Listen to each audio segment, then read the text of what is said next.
Hi. and welcome back to the Onrush at the Pantsless tables. Once again, I am your Dungeon Master, Tanfighter, and I am joined by our lovely players here. Hello, hello. Hello. Hey.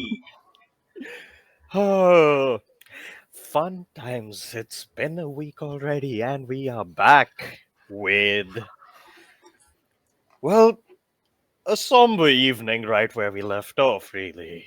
As last we had left our adventurers, they had made their way to Gastile and found themselves caught in the middle of a thunderstorm and an incursion by the Abyss suddenly. And after much loss and fighting their way through, they made their way, clearing their way back to the docks, loading up on the ships, and faced down the captain of this horde and dispatched him after a bit of a scuffle.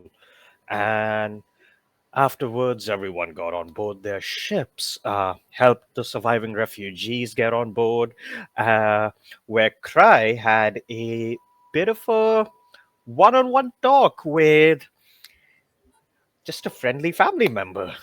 And that talk revealed a few things about Cry, perhaps. Like, they have a family, and the passage, like safe passage, was brought back to Emerald City by promising some information on a particular Watcher of Silverlight that Crime may or may not even have. Uh, No. and however, Nat 20s have some powers, but you all made your way back to the Emerald City and kind of debriefed Lieutenant Go and the other people on the situation, on what had happened. He thanked you all profusely, mostly just surprised that you'd even made it back in the first place. And he also told you what's been happening while you've all been gone, which is the spread of the abyssal forces has been far more rampant and large than previously expected. One of the locations you had the choice to go to, Corvid's Retreat, already fell before forces even got close to it. And taking all the information in, you have realized the only way to stop this threat would be to make your way to the island of Barnacle Bay itself and essentially plug the hole and stop more demons from pouring into the ocean. And before you can do that, however, given the current situation, you were all essentially considered exempt from your duties after everything you did, but the city is more or less surrounded at this point with the abyssal hordes coming in. The few people that can, like, luckily the city is within a canyon, so the few people that are still being, just corralled out, and like the refugees are being sent further south, down to Lavinia, down to Danesbridge and other cities like that. And while that's happening, the city is still very much in dire need. And while some people have necessity to stay here, other people have elected to stay here for their own reasons. And the plan at the moment is to survive this onslaught long enough to clear a path to the docks and the ocean so that a small concentrated force can make its way to Barnacle Bay, and whatever damage is being done to Emerald City, may that be the last damage, essentially. Like, stop the spread of the abyssal creatures, because at this point, you don't even know how many are out there. And hearing all of that news, everyone's still tired and wounded from their battle, had gone to their various places. Aiden had offered to host the party within the Emerald Estate as well. And everyone, well, all of the PCs, I believe, had taken him up on it, one way or the other. And you all had gone back. Splat and Aiden had also shared a nice little moment, and Mhm. the rest of the party had their own little rituals before essentially going to rest. Now, we pick up right as everyone's going to rest, as I believe a few people had a few things to take care of right before they went to bed, essentially. Uh, we're going to start with Cry.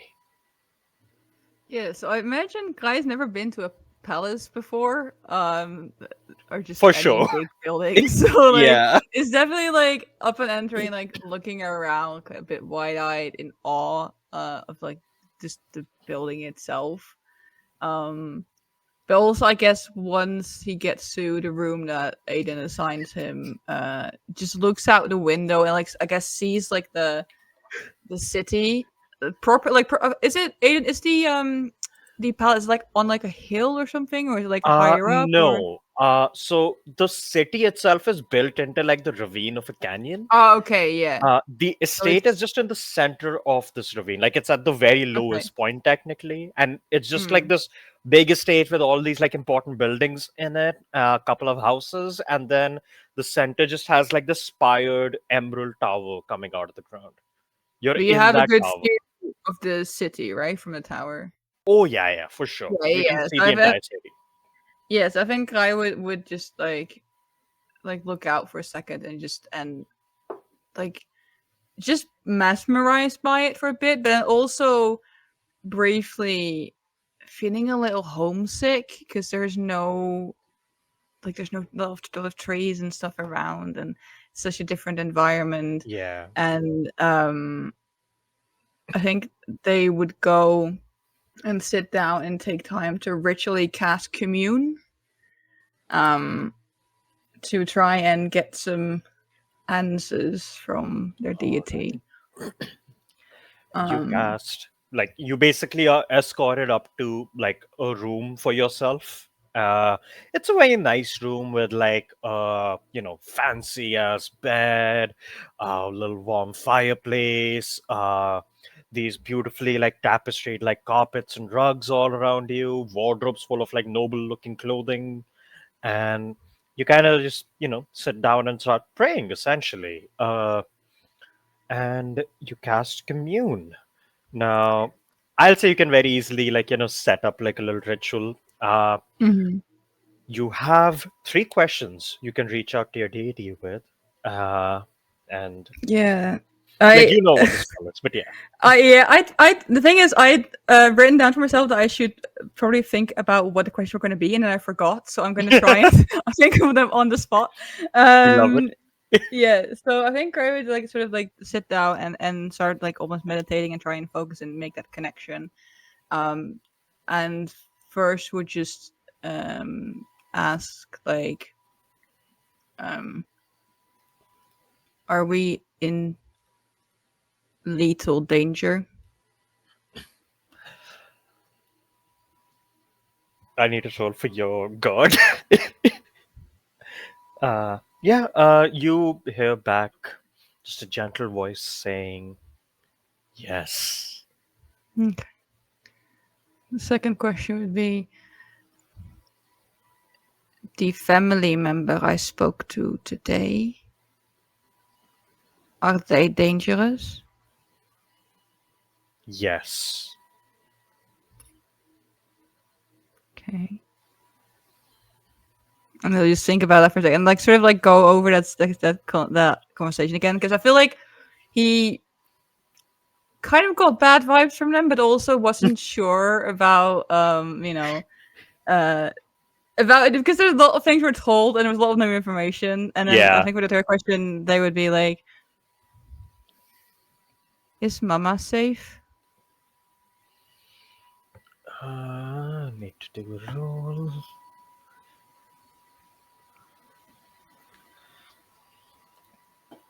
Instead of a yes or no, you hear back, I worry. Right. And she guys sort of like had sort of set up and sort of like slumps his shoulder a little bit as he thinks about that. He just Yeah. sort of looks up and like, thank you. And starts finishing the ritual, because that's the three questions. But yeah. Yeah. You start like finishing your ritual up. You look up and like there's like windows in your room and you kind of like look out. It's been very cloudy and dark since, all of the stuff happened on gas tile. But through the like just the heavy thickness of like the cloud bank above you, you see just a single moted dot of a star that's shining through almost the cloud line. And you have prayed before, you've done this enough that you know that that star is, if anything, the smallest of consolation, like warmths that your God can give you. As Mm. you know, she is very far and she Yeah. can't do much to help, but she does what she can. Yeah. I think yeah, he would look out and see that and just I feel like normally that would give him a sense of comfort. Um but now just feels it doesn't give as much comfort as it normally does. It's more just with what's going on, and I shouldn't realize like, okay, I've left the safe comforts of my home. Mama's gone. I'm in this in this battle. I don't know anything. I don't know a lot what's going on. And just starts feeling slightly more anxious. But does take that as like look at the star as like an acknowledgement that you know Yeah. uh yeah, she's there. Uh, roll me a religion check as you're kind of like getting anxious and just kind of looking Okay. up at the star. Um, 13, not great. 13? Yeah, you look up at the star, and yes, it still calms you a little, probably, but the reality of what's happening around you is still so unknown and unnerving that you kind of just, in a bit of a quick shiver, like just like wrap up your ritual, you know, give your respects, and probably go to bed. Yeah, yeah, they would definitely like settle down or at least try to, and it might take them a little bit Yeah. longer than normal. Because also, like, this is like a bed. Oh, yeah. This is a Uh, like stately, kingly bed. yeah, yeah. So they're like a little bit like trying to get comfortable on it and trying to like figure out, Yeah. how not necessarily how it works, but like more just yeah, getting Yeah, used to like you it a little bit. bounce. What the fuck? This is a Yeah, relief. yeah, yeah, yeah. No, But, definitely. yeah, for sure. You do that, and you try to eventually get some Yeah. rest. Uh, next up, Runt. You had a couple things Yes. to take care of. Yes, so Runt would like to make his way to the cafe that is his base of operations, shall we say, for want of a better word, um, to find Drake and get him to deliver a message. So Uh, yeah. Runt will be kind of negotiating back alleys and rooftops and trying to remain unseen on his way Uh, yeah. You like with your network already existing, you don't have to worry too much about going unseen. Like you have enough people kind of covering, and you eventually managed to get in touch with Jake. Like he wasn't at the cafe. You had to ask a few people, and then after probably a little bit of waiting, it's getting close to like 1 a.m. probably, where you finally meet up like in an alley like near the cafe, and he kind of just comes up like, "Oh, you made it back, boss." there. Yes, somehow, and I'll be leaving again shortly. Um, Oh, yeah, we're we're in a bit of bother. Have you seen any sign of Huxley? uh, I'll say because he's your subordinate essentially. Give me an investigation check on his behalf. Okay,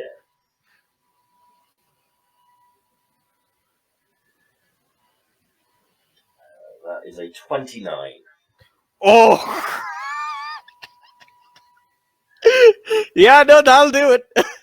Uh, you see, he kind of looks around like shiftily, and he goes, "Oh, he's been a bit of a hard nut to crack, or well, to find at least. From what I saw, There's been a bit of clogging in the streets, traffic jams and all from refugees going out. Mostly it's been fights and complaints between them looking for their stuff going missing and stuff like that. Turns out, Huxley's been running a bit of a game here. He's been taking pieces of contraband from warehouses that still need to be emptied around here. And he's been taking a few things from the people leaving town every now and then. We traced it back to, well, a set of two warehouses near the southeastern end of town. But we haven't found him yet, but we are pretty sure he's working around there. He has quite a few operatives in town. They're making sure to cover for him. I don't think he's going to be in town long. Whatever you seem involved with, boss. I think he's going to be out of town before that, well, gets here. Yes, we may have to do something about that. Maybe the time's come for a little parley between myself and Huxley. I need you to deliver a message. If He you kind of can. looks at you a little like shocked, almost like, oh, like, you want a parlay, boss? I mean, end of the world seems like a good time to. You're not wrong about that. If I don't know whether you'll be able to get a message to him, but we'll try. Tell him to meet me at the Palace Rose Gardens at daybreak. A man of his talent should have no problem getting past the guards. He kind of like looks at you like surprised that even you want to meet there, but kind of like just gives you a nod. All right, I suppose you won't be coming back to the base today then? If all's well, you'll see me again in a few days. If not, then good luck. Kind of at that he kind of gives you like a knowing like nod, like he kind of claps your hand and like just kind of gives you like a knowing like shake and nod, and he leaves. You by the time you get back to like the estate and to your room, like the one that's assigned to you, give me a persuasion check.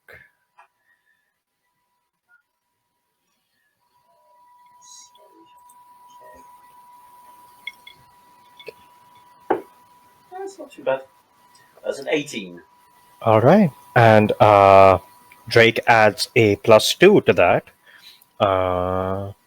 So yeah, you get back to your like room, and just on the desk there, you just see like a little like note. You immediately recognize the insignia is Drake's, like your insignia essentially. Uh, and you see the message reads that agreed to the meeting, but not at the Rose Gardens. Uh, Near the essentially the shipyard. Okay. And yes, at dawn as you had agreed. But yeah. I will burn the letter. Yeah. And just toss it in the fireplace and light it up. Try and get a bit of rest before I have to sneak out just before dawn. Mm-hmm. For sure. Now, did anyone else have anything before they went to bed? All right. Then, as you all go, like, I'm pretty sure you already did, but like, long rests and all happen. And as you all go to bed, Muriel, you hear a friend again,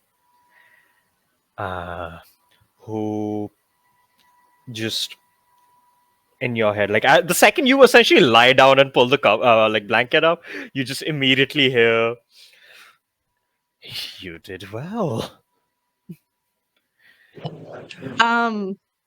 Can I ask one tiny thing? If I'm sitting here all nice, huddled up, and you're just gonna, come as always in my dreams and all that.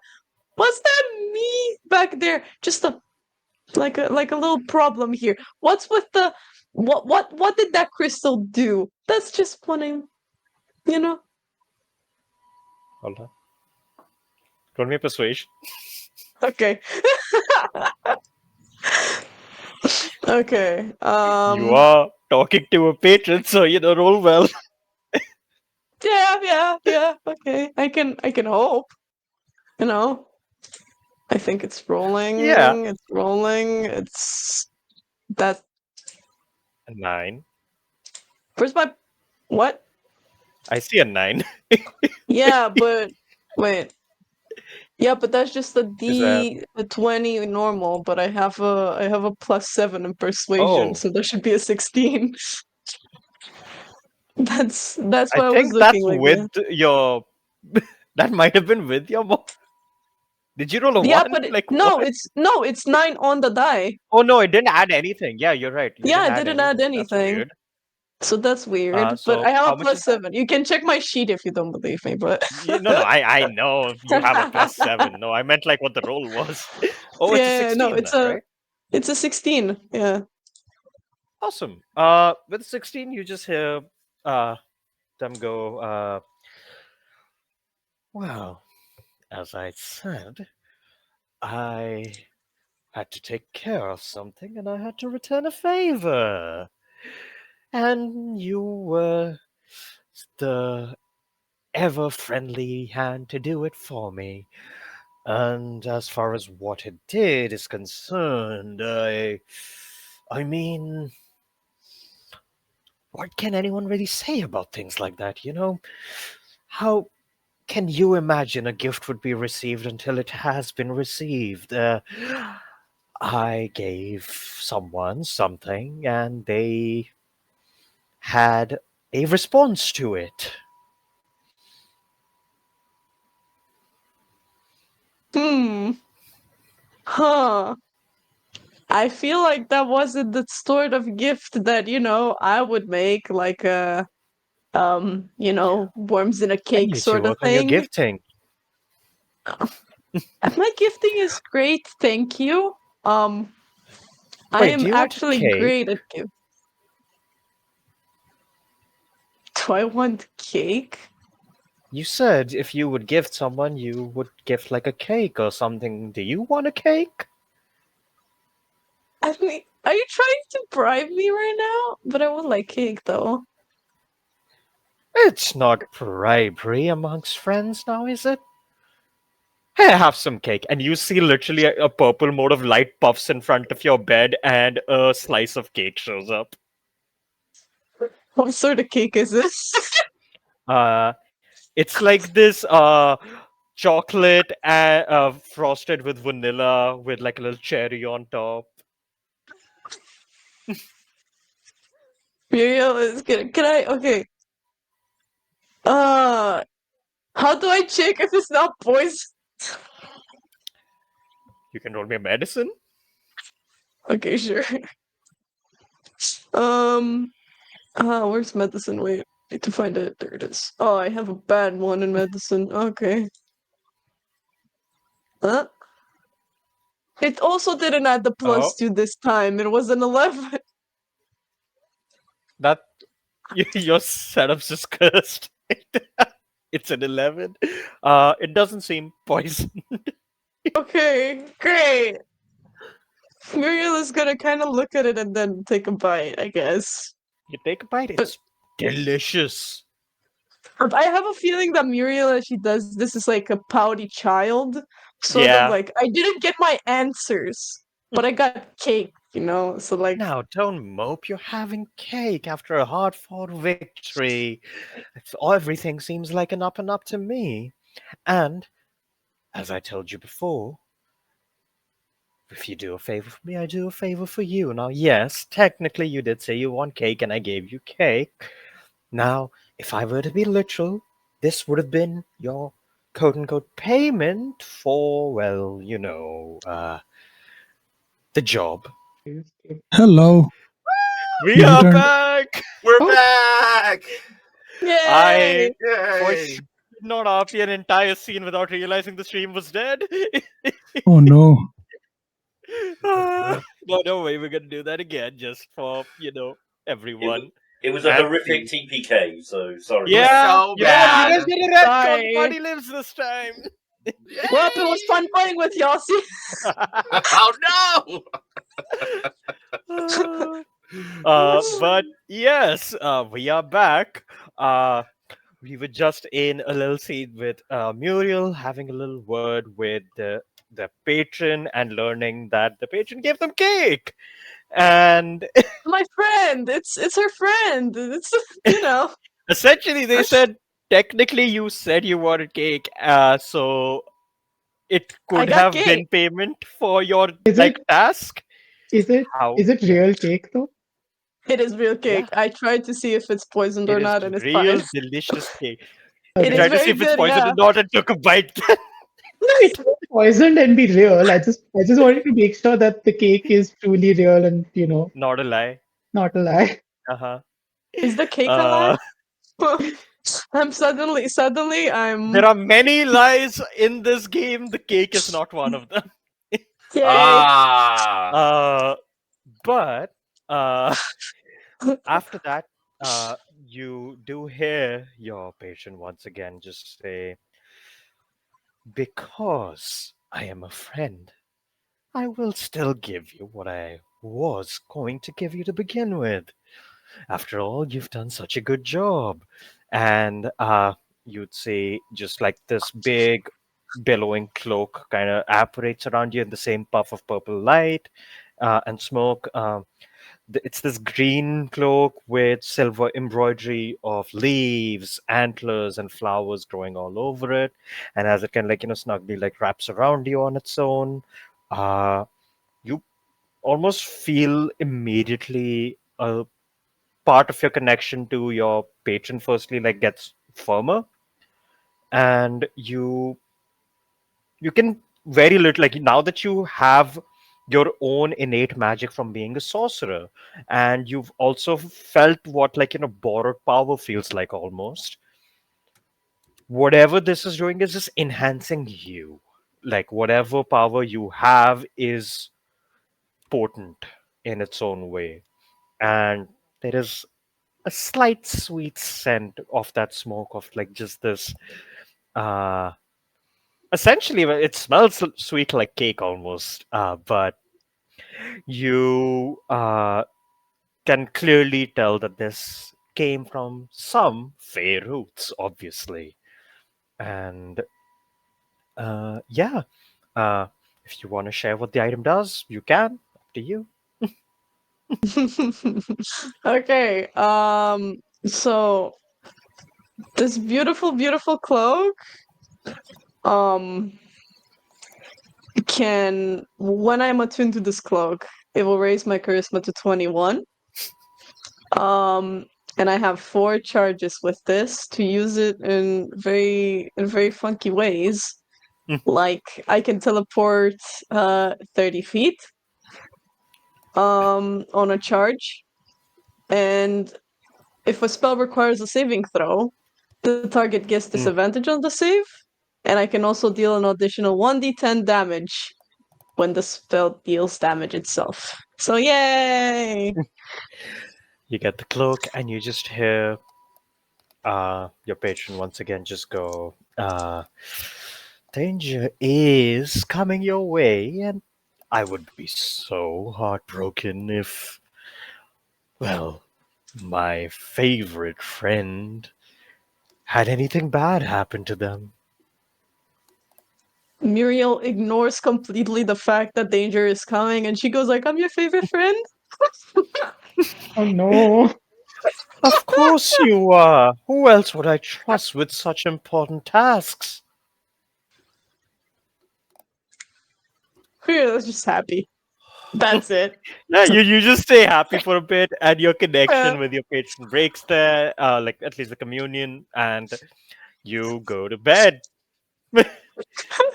You have some cake, get a gift, I go to have bed. I have a cake. I have a gift. I got called the favorite friend. I am. This is just like my 25th birthday. Oh no. No. Yeah, Muriel is happy. That's all Muriel can do. Muriel is just a child in an adult body. Oh, Muriel. But yes, with that, all of you go get your rest. Uh, Next day, well, we're gonna open with like two things kind of happening simultaneously before we go to like into the next quote unquote like set piece. Uh, Firstly, when like kind of morning hits, like crack of dawn,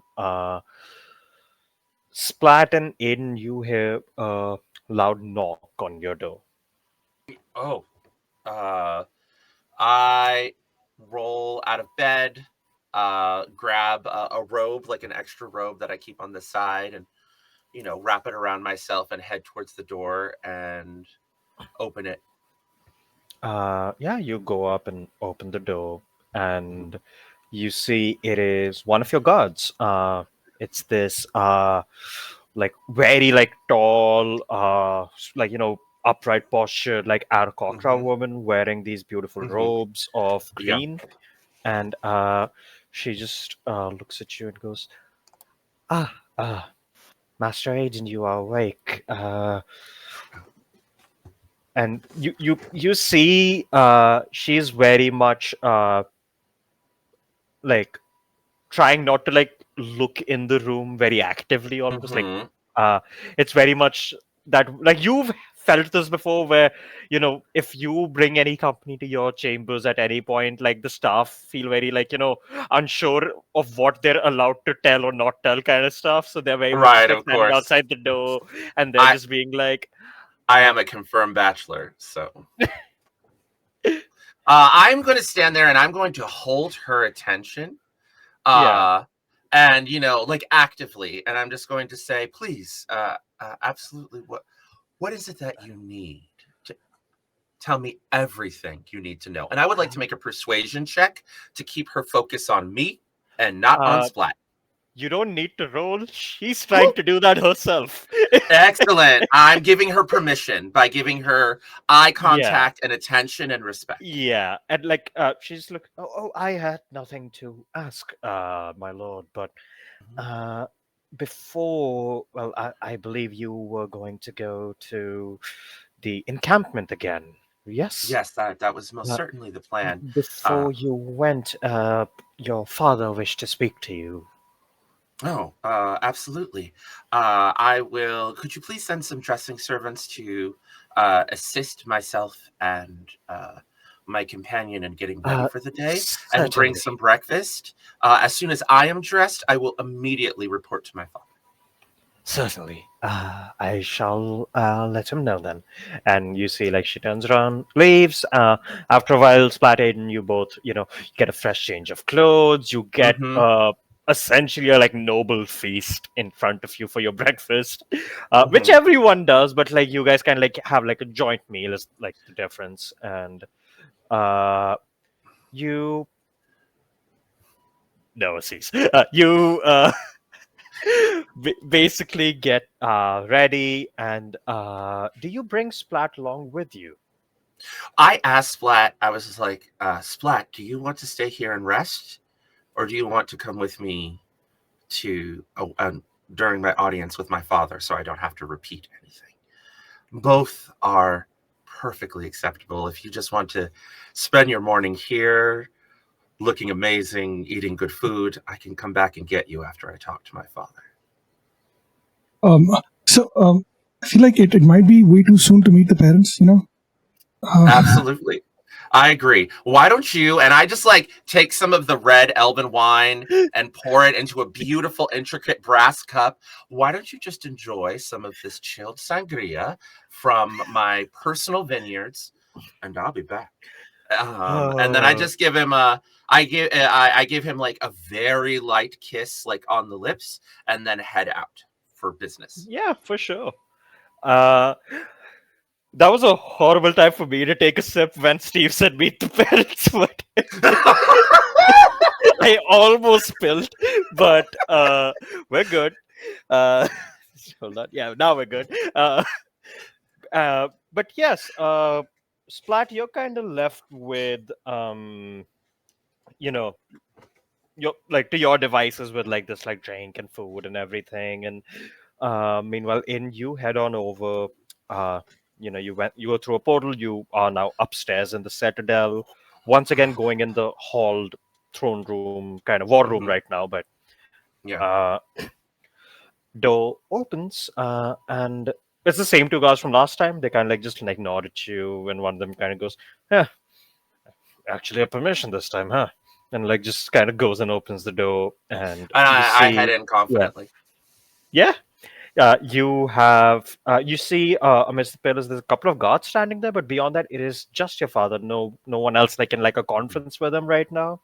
Uh, and you see he is also dressed very differently than what you would have seen honestly in the like last couple centuries even. uh Mhm.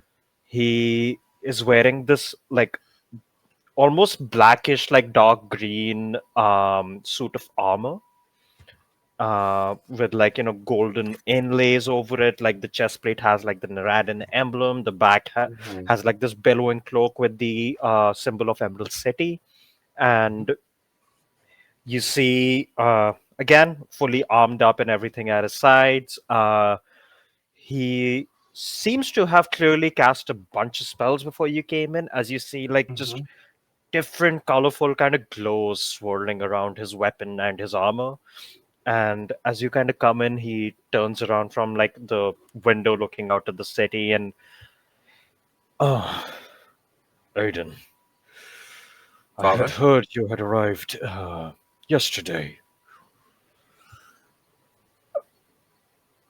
I received reports on what had happened at Gastile. Shame we couldn't save the island, but good on you for bringing back the people. We've already begun providing them with, well, not shelter, but means of escape. Good. Are you all right? I would say that my body is hale, but we lost far too many people. Um, I had hoped perhaps myself and my companions could be sent as the concentrated force to Barnacle Bay to seal the void, but I understand also that I have a responsibility as your heir. He kind of like, listens to you quietly and then he just looks up and just says, I had a word with Lieutenant Gore earlier. Seems to have taken a real shine to you. And that would have me believe you're on good terms, so you trust this man, yes? I do, most certainly. However, I am concerned, both he and I are both concerned, that there is a mole in the palace. Myself and all of the Imperial leadership are all agreed to be interviewed only under a zone of truth. Unfortunately, we all also understand that a zone of truth ritual will only tell us what someone believes is true. You see, when you say me and the Imperial leadership, his face kind of like, almost twitches a little at that. Like slight annoyance at you kind of bunching yourself with the Imperials, kind of an annoyance. Uh, but he kind of listens to that and says, Oh, we're they taking were all willing to be precautions. honest, Father. This is, I apologize. If that offended you. I was merely speaking that I am willing to be subject to this, and they as well. I convinced them And, in conversation. hmm. As he's trying to like clarify, oh no, I didn't mean it that way, Dad. I meant Yeah, it yeah, like yeah. yes, He also gets that. Like, I'm not making you roll insight because it's your dad. You kind of, you get yeah. his like, Cool. idiosyncrasies and stuff. But you see, he just goes, "That's quite all right. we've all been a little on edge, so to speak. Of course, But it will provide one layer of security if we do this, but it will not be foolproof, Father. If you have any other agents within the city, I have one with an extensive network.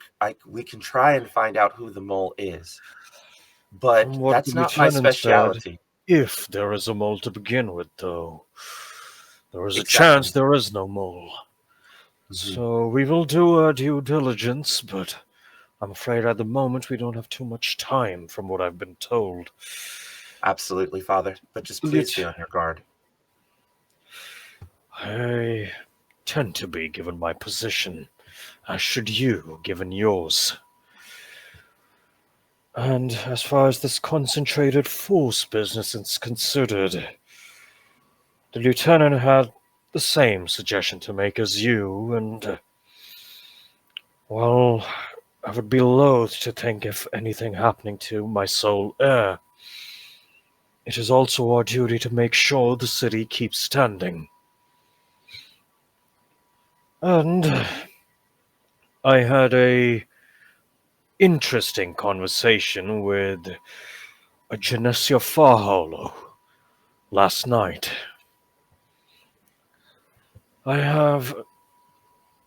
He seems almost like a little frustrated that he had to kind of resort to this, but I have arranged for transportation of some of the High Elven nobility to Jade Hollow, the Woodland Realm, in case things don't go well. And Oh, if you are Father, going... Jade Hollow is outside of Imperial authority. It is. But it is under Elven authority nonetheless. I understand. Reuniting with our ancestors in a time of crisis is an incredibly wise decision, Father. He kind of like chuckles at that. He goes, after everything we've done to their family, Genesia, the warrior queen, she offered an army of support herself, but given the current political climate, that would not go well received with the Imperials. That I had to say no to, but we have at the very least agreed on sanctuary for our people. Is there anything that I could say to persuade you otherwise and accept this army? I have seen the creature drag. I have seen this thing. It is ancient, and it dragged the entire island to the bottom of the ocean. I would even offer my hand in marriage if it would secure the alliance. Oh, if it were that easy. You may not have heard of this, but I have offered your hand to her many times. Oh. Well. She isn't one to marry, per se. She seems all the more resolute on her own devices. I can respect that. Does she have any children? He thinks for a moment. He goes, well, not of her blood, but yes, she does. We're in a time of war. Whomever I have to shower with love for political expediency, please let me know. I will learn to love them. While I He appreciate... doesn't say learn, he says grow. I will grow to love them. While I appreciate the gesture, son, right now the best you can do is help us keep the city standing. And if you believe that the concentrated force is the way, then help us deal with the siege and do as you will. I shall abstain from this force, and I shall remain within the walls of the city and hold it while you go to Barnacle Bay. You honor me, Father. And he kind of, like, he kind of loses the, high overseer kind of like visage for a minute, and kind of walks down the steps up to you and like kind of clasps you like at the back of your neck, essentially, like pulls you in. And I'll lean my head towards my forehead towards his forehead. Yeah, like literally, like he like kind of like touches foreheads, and he just tells you, "You're all I have. I hope I keep what I have at the end of this day."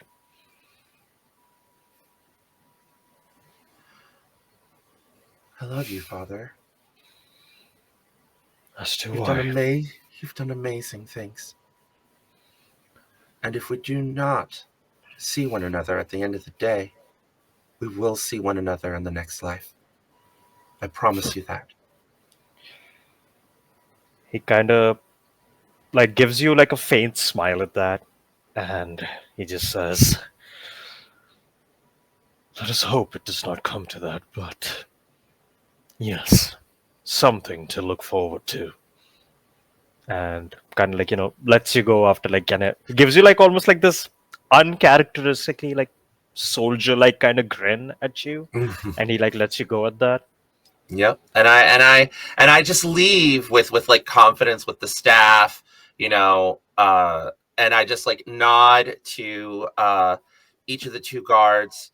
And as the doors close behind me, I take 5 steps, and then I reach into my silk purse and I pull out a couple of valueless to me jewels, but of great value to palace guards. And I stop and I turn to the two of them and I say, "You have both done me an impeccable service. Times are difficult. I know that you most likely have families." And I press like a ruby chip into the Yeah. hand of one guard, and then a sapphire chip into the arm of another. Use this to fund your families. You say they kind of Find give them you just like safely. like rather than even like gratitude nods or anything, they just give you like a warm smile, almost like, they've seen you run around this place every day, and like they're saying you're going to war essentially. They just kind of give you a smile like, "Much appreciated, my lord. You be safe." Thank you. You both and your families as well. I will see you at the end of this. And I turn around and leave. Yeah. While you're walking out, essentially, like they all give you like a hearty, like, farewell. And as you're leaving, almost simultaneously, on the other end of town and on the other end of, well, spectrum of socializing, really, uh, Runt, like it's the crack of dawn, essentially, but it's not very bright given like the clouds that are just persisting above you. Uh, You've come out to the docks. You don't see any of like the usual bustle of, ships coming in and out, people working the docks. None of that's, it's very calm towards the dock end. Near the carve house and stuff, you still see some of the dock workers just taking supplies and putting them on wagons and just sending them down the road, essentially. But beyond that, the northern wall, especially out of everything else, is immensely secure, if anything. uh like you see not just guards, like you see like soldiers from different armies and different noble houses stationed up at the walls, people setting up arcane wards, people currently you see a couple of the warple ships you guys came in on have been kind of refactored to just be like, showing the broadside out to the docks and just cannon fire kind of presenting. And you, just from experience, you can immediately see this is technically a harder place to get to than the Rose Gardens. Yeah. And Okay. it's like a bit of a like low rolling fog, and you show up here, no one else is around you. You're with Drake, I'd imagine, and after a while you just hear footsteps, and kind of through the fog you see like this, like, about average sized height, like 5'8" ish, like figure kind of approaching towards you.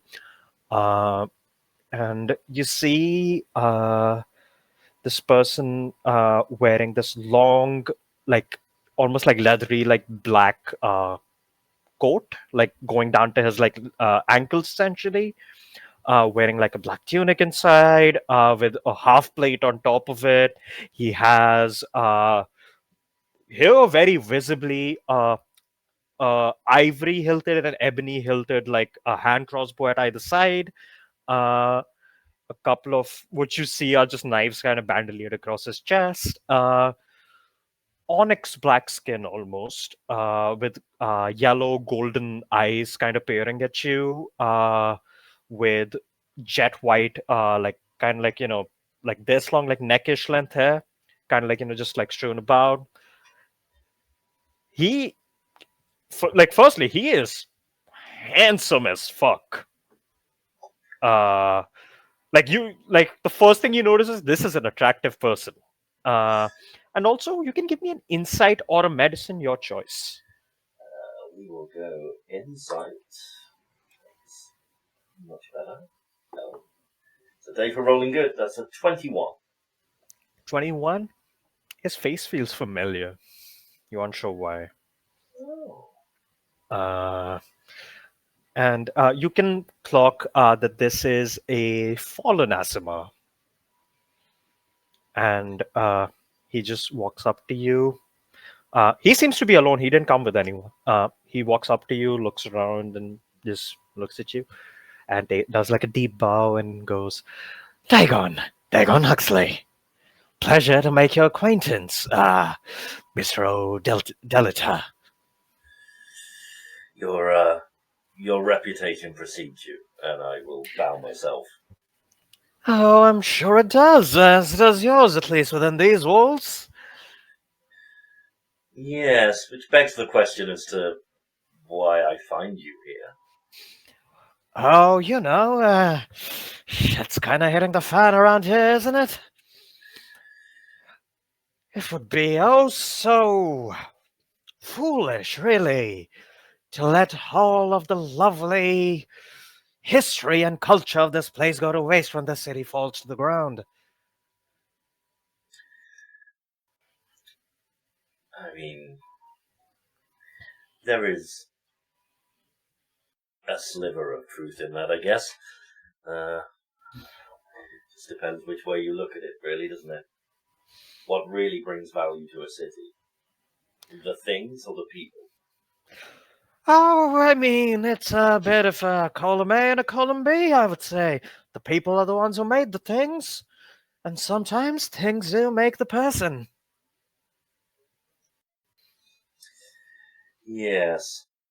Are you planning on sticking around a little longer?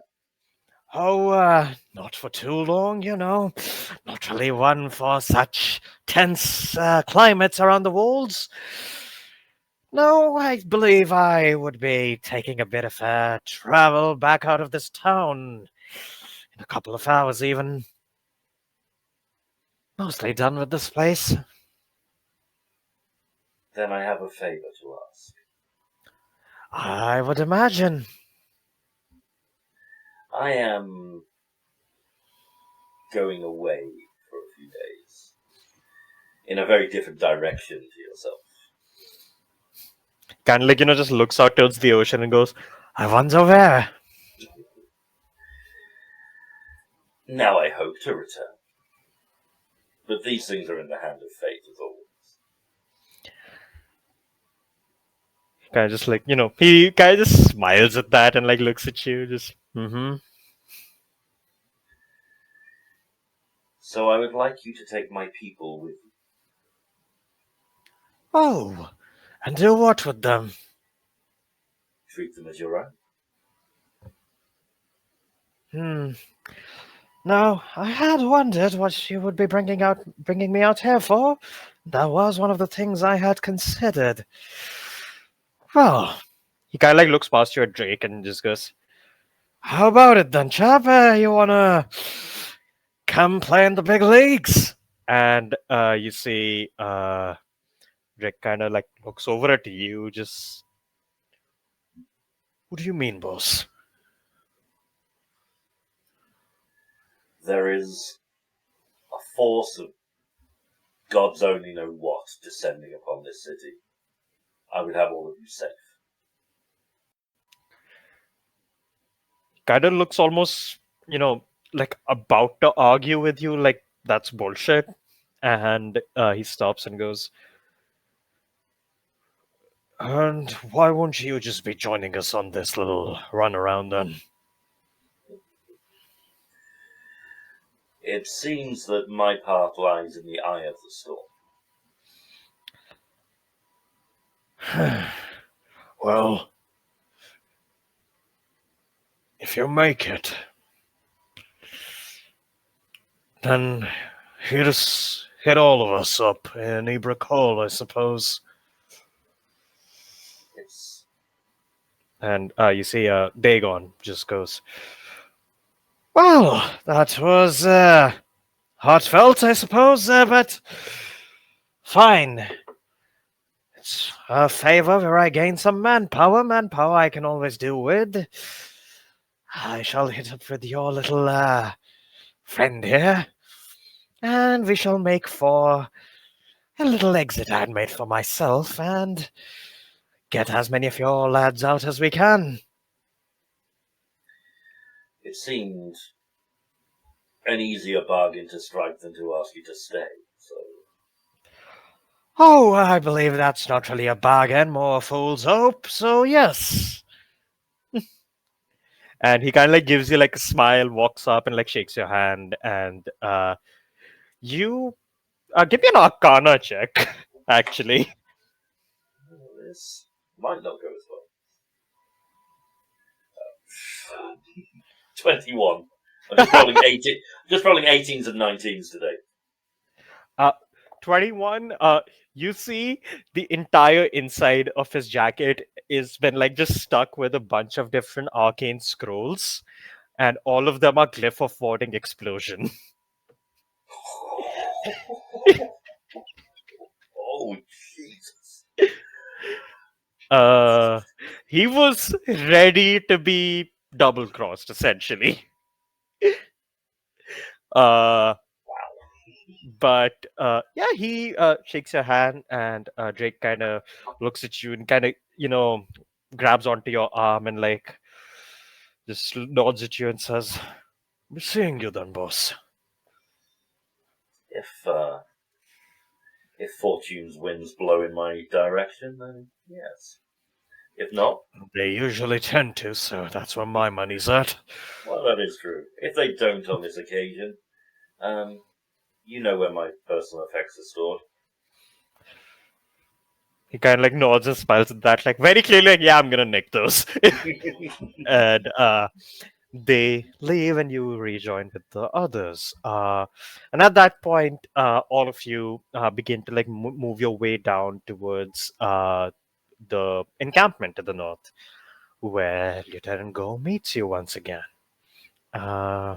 Looks like he probably got like an hour of rest between then and now, but that's about it. But he just looks at you and he just goes, "Ah, hello. I trust you are all well prepared for what today brings." Is that even possible? I Wait, mean, are we all here? Like all of You're us? all here. Yeah, we're all here. it's Yeah. kind of the I end of wanted the to do a world. little thing before. You Yeah. actually see there is a big bottle of what is clearly like whiskey, like next to where Oh Gold no, is wait. sitting. I think Steve has something before we get together. I heard. Oh, Steve. was there?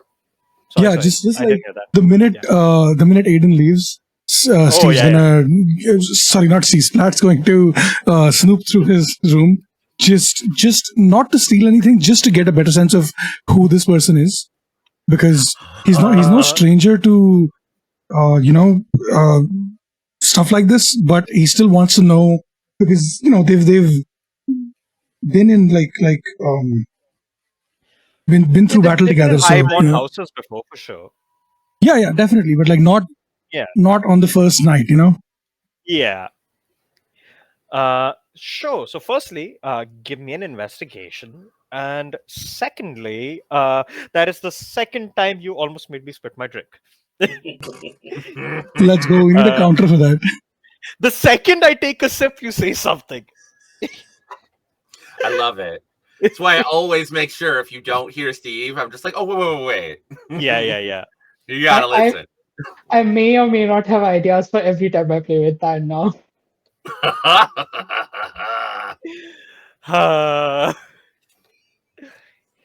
See, you're just lucky it's a Friday and at the end of the week I'm grabbing a drink. That's the only thing that's helping here. I got a 12. Not great. Hmm.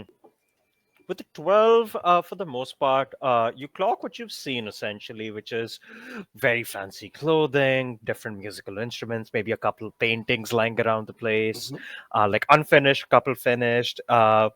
You'd see this like big spread in front of you with all the food and all, but underneath that, it looks like a very ancient looking like table, like elven ancient kind of table under that. Uh, Probably a few portraits of Aiden standing with his father, stuff like that. A couple of more like noble, dignified looking ones, and like it's like essentially like a Sunday best kind of a vibe. Uh, and with a 12, the only other thing kind of like that sticks out to you, you'd gather, is probably like a medal of some kind. Almost, it's like a commendation given to like the noble house of Narudan from the royal family of the Gauls, which is the royalty that presides over Ibrakal, the Asima royalty. But yeah, that's all you'd gather with the 12. Okay. Two questions again. Do I Yeah. recognize this house, or do I just know that they're Asamar? That's it. House Karl, you know that they are Asima, and you know that they are the royal family, like they are the king, like the kingly and princely family of Ibrakal.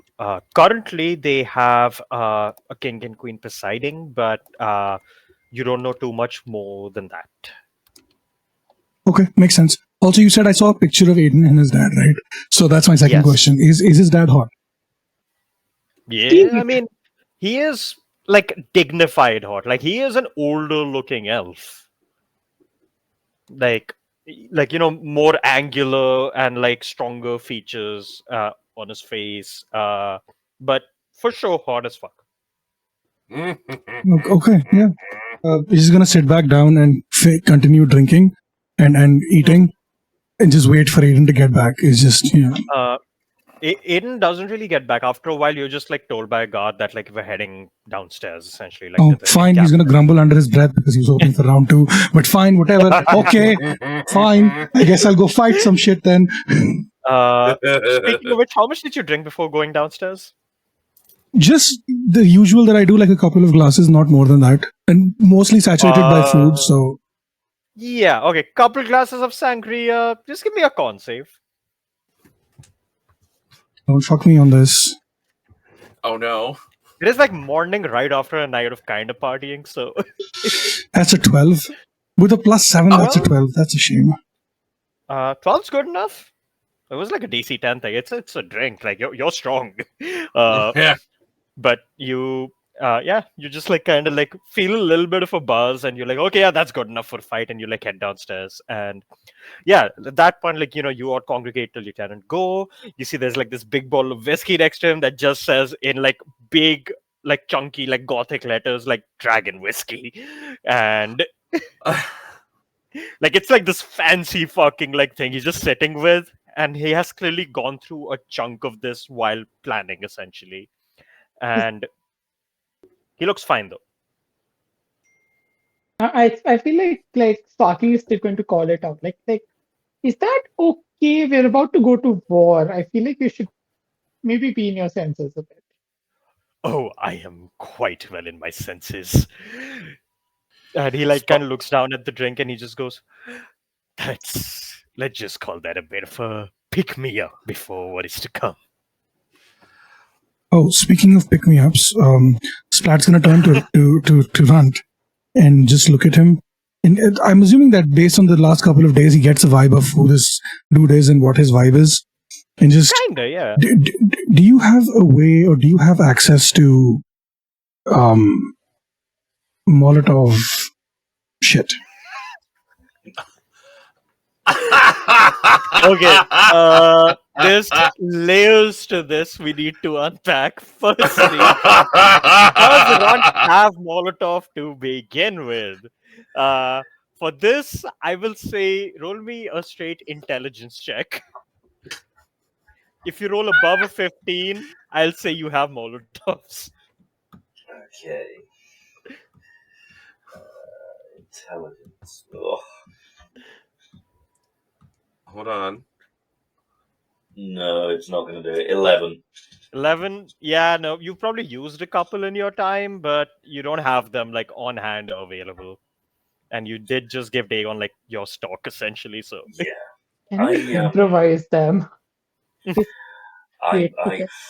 I could have procured some, but now possibly too short notice. I have I kind mean, of we parted have. way with a few people, but we have alcohol, we have rags. Yeah, I think that's basically it. I saw the dragon whiskey and I was like, I don't want to waste expensive alcohol on blowing up some shit. But if you could get access to like bottles of wine or beer or some shit, and we could make our own makeshift Molotovs and give them to the soldiers and shit. I don't know if the abyssal foes really react to fire that way, but technically you it's did not learn from magical the last damage. So battle that Have the you? slightly stronger ones were resistant to fire. You Yeah. did learn that last time. I Yeah. thought they were resistant to magic, not to fire. Okay, that's good to know. No. Oh no, fire! Yeah, no. The The really demons, strong ones are just resistant to magic in general. yeah, but the Okay. demons, fire was not Uh, the T. Why like are we I'll say making now with go on. Molotovs in a world where we have fireball that we can just cast? That too. Because those are just Being limited, poor. right? It's more that Being poor Molotovs and can not having magic. see Molotovs can be used by non-casters. Is the thing. That's the thing. I can do more with one fireball than you can with 5 Molotovs. Only one way to find out. Someone make 5 Molotovs, I guess. No, but he. As you guys discussing all of this, and a couple other people start to make their way in, sharing information on where the troops are stationed and stuff like that. Hmm. And Gore hits you guys with the formation essentially. Right. So for reference, yes, there are 4 different points of entry technically into the city, but you're mostly worried about the north, west, and east because those are the places Yeah. the things will come from. The northern wall is heavily armed and all of that stuff. The only downside there is you won't be entirely sure in what form people are going to come through because it's just ocean from the north, right? So, and the docks themselves are open ground outside of the wall. So they will basically have a bit of a landing area before hitting the wall. They haven't really been able to scout what's coming, but they have spotted way in the distance, just big masses of shadows underneath the water surface. Clearly, many things on Mars moving down stream. The west is essentially this canyon pass coming into the mountains between Emerald Valley, and that's more of this concentrated valley where things are going to be coming in from up down wherever the hell. But you have that small gate in the middle of this valley that you have to defend. The east is similar, except it's more so that there is a big mountain to the east, and kind of rolls down into hills, and then there is a bit of a just flat ground plain, and then the wall. So each of the 3 walls is almost like its own battlefield in this case. The north has things coming from the ocean, west is this ravine, the east has this big mountain charge happening. They estimate that the forces will be here in a few hours. Now, since you guys had gone to Gastal together and all, obviously you would be still working as a unit. But where would you all like to be stationed, if any preferences? Because you can So we're imagine not different going. things will also come from different directions. So we're not going straight to the island. We're just going to be stationed on the walls of the city. You basically have to first, the siege is happening now. They can't Right, send you to right. the Right. island Right. until the path is clear. So Right. during the siege, or maybe even after, but probably during the siege, they're gonna try to create an opening to get one ship through. Okay. And that's what you're hoping to be on. They're gonna put you on the ship regardless, but So then we should ideally be facing the sea, right? I think we should do the Up to northern you. front. Yeah. I Alright. agree with Sparkling. We should be in the north so that as soon as the path is cleared, we can go as quickly as we can. I agree. Yeah. I feel like the western part, the one which has the ravine, is the best spot to protect. It's like the easiest to protect, I think, because it's a narrow path and people can just shoot down volleys of arrows from there. So that's like we're not necessarily needed there. And the other mountainous parts, are we on the mountain or is the path coming down from the mountain? Path is coming down from the mountain. All of the So city they is have the just high in ground. the base of the canyon. Right. Yeah, they would have the high ground, but if there's a large flat expanse, we'd also see them coming for Yeah, see, that's the thing. a large High distance. ground doesn't really matter because most of these things would get up close and personal anyway. Hmm. But yeah, so it so yeah. feels like the ocean attack is the one that's going to hit with the least amount of notice because they're going to be driving from the water. Yeah, their point of and- origin is ultimately the ocean. So Yeah. But that's also our point of egress. So yeah, I think it makes the most sense. All right. Yeah, I think so- we should head north. That's the best option. Yeah. Yeah. Any other ideas from people, or are we all happy with that? I don't understand what we're supposed to do, so I will just follow. Thank you, Cry. Just keep us alive. We're trying to help the people in the battle in the north near the water. And then once they can clear a path while we're helping them, we will go down that path, get on the boat, and go to Barnacle Bay to plug the holes so no more demons come out. Does that make sense? I think so, maybe. I will keep you alive. I will do my That very works best. for me. Thank you, Cry. I appreciate it. And I will do my best to make sure that you are protected. Thank you. Muriel, do you have any insight?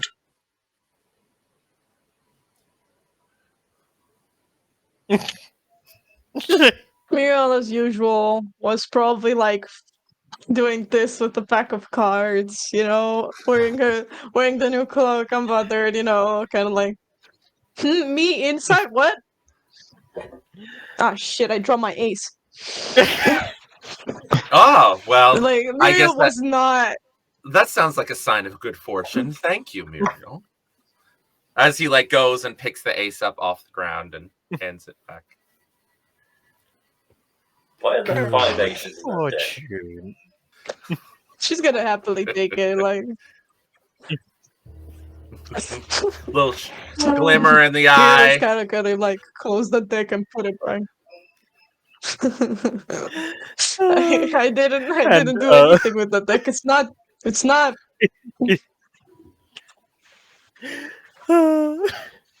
Yeah, you're just kind of standing there, and This you're is kind of like a standing at the back. Yeah. Just like the obviously magical elven prince is like, oh, what's good fortune? And Muriel's like, it's a card.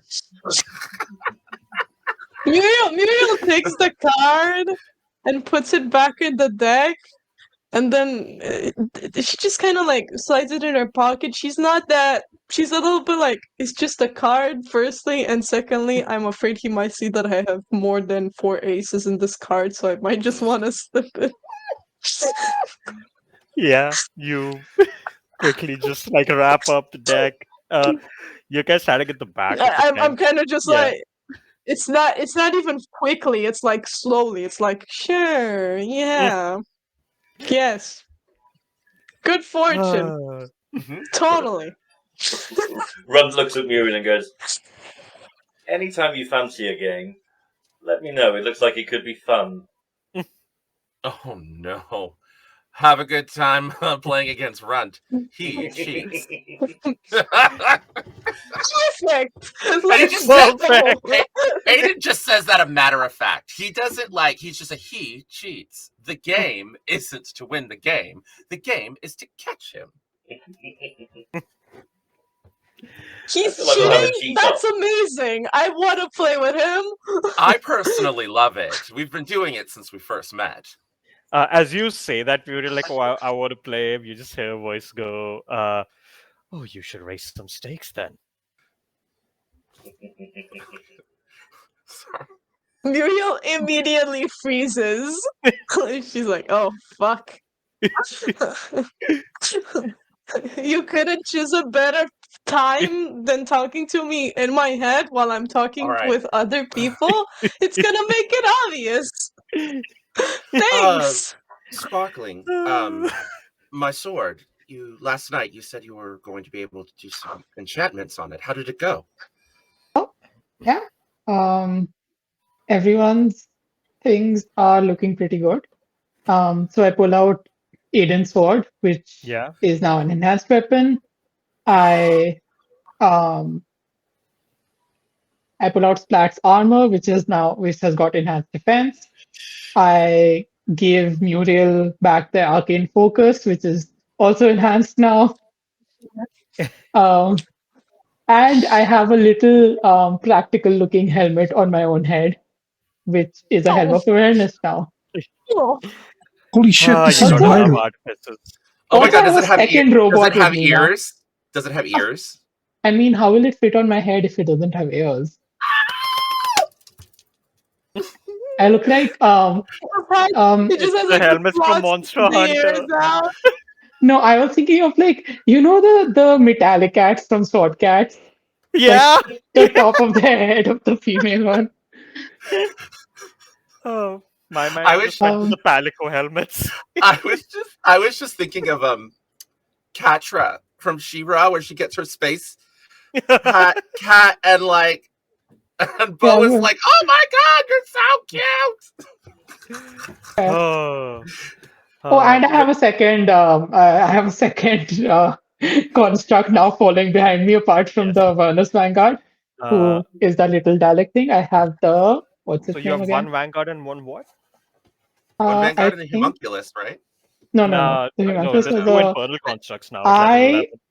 I have the Magus of Maladomini, Oh, which I would like to imagine looks like a like I would like to imagine this is sort of like a cat wizard looking like robot, like a robot made to look like a cat wizard, kind the of just the floating only above the air. flavor thing that like happens regardless is that there's like this like central chest plate where it's just leaking blue fire every now and then. Oh. Like Just this has like like a dark metal bluish, almost cape, purple fire. But yeah, tiny cat head. Like for sure. Uh, at which point, like as you're kind of like handing these things out, you also see Raik just literally teleports in the middle of the tent and just looks around like wildly. We are ready for today then. Good. And like he reaches into what is clearly a bag of holding as his entire arm goes into it. And he starts pulling out different things. He's like, as I said, you will all be needing certain things. And he kind of like looks at Aiden first, pulls out Mhm. this big fucking like gold and silver piece of like armor and hands it to you. Uh, and immediately you can tell A, this is very powerful magic. Uh, B, this is very, very old. Ooh. Okay. Aiden's gonna very carefully use like prestidigitation to get any of the dust and rust and It whatever looks may. immaculate. It's immaculate. Okay. You can tell from the make it's very old because you're an elf. You can kind of tell that, but it is Right. like magical, so it doesn't like deteriorate or anything over time. It looks perfect. Nice. Okay. I think what I'm gonna do is, as everyone's getting their stuff, Aiden's gonna be in the background, like laying out the armor and like taking off layers of clothing and adjusting and using Yeah. prestidigitation to freshen the armor because like Hmm. it might still have like oils or body odor or something because Clean it up. I'm gonna clean it up for me. Yeah. Yeah, fair. That's very fair. Yeah, and get it tied on. But yeah, as you're kind of like putting that on, try. He goes over and hands you like, what is this? Essentially, like reflective blank round, just like slab of metal almost, with like a buckle on the other end of it. And he tells you that it is a shield, and like kind of hands it to you. Uh, as you would attune to it, like I'm assuming you would.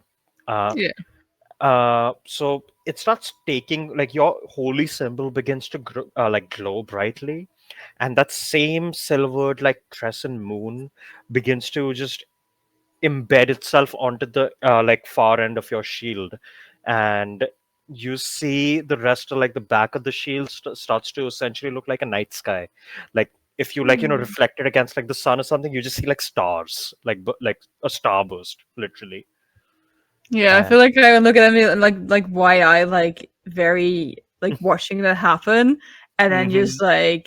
just looks a little happy for a second, like just this is like yeah, feels very like welcoming Yeah. almost. So, yeah. And Definitely. yes, the shield can essentially also act as your holy symbol, so you can cast spells through your shield as well. Perfect.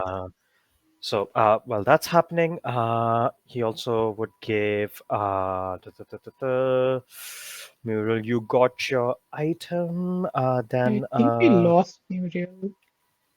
oh, and oh no. Uh, till then, I'll give the other items. Sparkling, he comes up to you, looking at like another like construct and stuff. Ar- Arcane seems to go well with you. You do not appear to be a wizard, but I have my way. believe, as I can see, the infernal elements are not very easy to tame. And yet you have. Perhaps you would make good use of this. And you see, he like literally reaches onto his pinky and like takes a ring off, and he hands it to you. And you can add the ring to your thing. I put it Uh, right next to my other new shiny ring. yeah, you just blinked out. I have, Uh, I have 3 rings now, I think. just make sure you don't run out of attunement. Oh, But wait. then we have Runt. He comes up to you and he hands you this black hand crossbow, like polished black wood with these like silver inlays, kind of like taking the shape of like different small beasts, like spiders and serpents and stuff like that. Uh, and the bowstring itself, like that, like you kind of like cock back on the crossbow, is glowing like silverish, like it's enchanted. Like if you like hold up and like knock a like bolt into it, it glows. Or if you don't knock a bolt into it, you see a silver bolt just appears in it.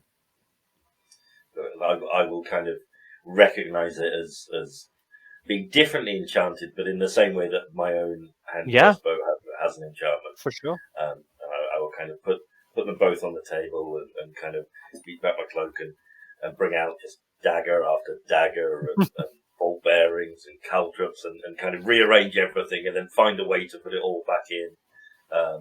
Knives back into my armor and little pockets they go into. Just a ridiculous amount of daggers. Like, Yeah. just been taken out and put back in. Speaking of daggers, so my retcon, I don't have a shiny new ring. I've got spell storing item is actually a weapon. Like it's like I Yes. just Yeah, that's changed not my an item. weapon. That's a class feature Yeah. for you. Yeah, so Uh, I've just stored magic in my dagger. It's probably like got a slight hellfire glow to it. It's fine. yeah, no, that works for sure. And then hold on, I'm missing a name on my notes somewhere. What the fuck? Oh, there it is. You see Splat. Instead of like while Raik's handing these things out, you see one of like the elven troops kind of like comes up to you, uh, and he just asks you, uh, "I believe you are part of. You're the emissary sent by the Goodlings, right?" Yeah. What's up? Perfect. And you see, he like reaches into like his like backpack and with like a lot of heft, like pulls up this enormous warhammer. You see the entire shaft is like inlaid with like this flame, like flamey vein, like coursing through it, all the way up to the head of the hammer, where you see. Uh, was I? Stretch. Somebody spent for a stretch Oh, in the chat. I figured I'd let everybody know. that was There we actually go. good. I got a crack. That was good. All right, Uh, sorry.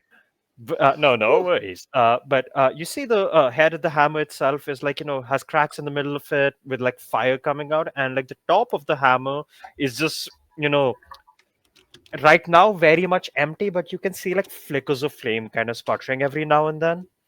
And he looks at you, hands it to you, and he just says, also, well, kind of like side eyeing, like Aiden saying this, wait, what's the name? It's been a while since I wrote these things. And one day my paper notes are gonna pay off. uh, he looks and he just goes, Inarius Naradin has crafted this for the occasion. That's your uncle. That Holy shit. is that is the Naradin that has nothing to do with family affairs and stuff. He kind of just spends all of his time at the forge. But you know that is very much your like uncle, and he's a chill guy.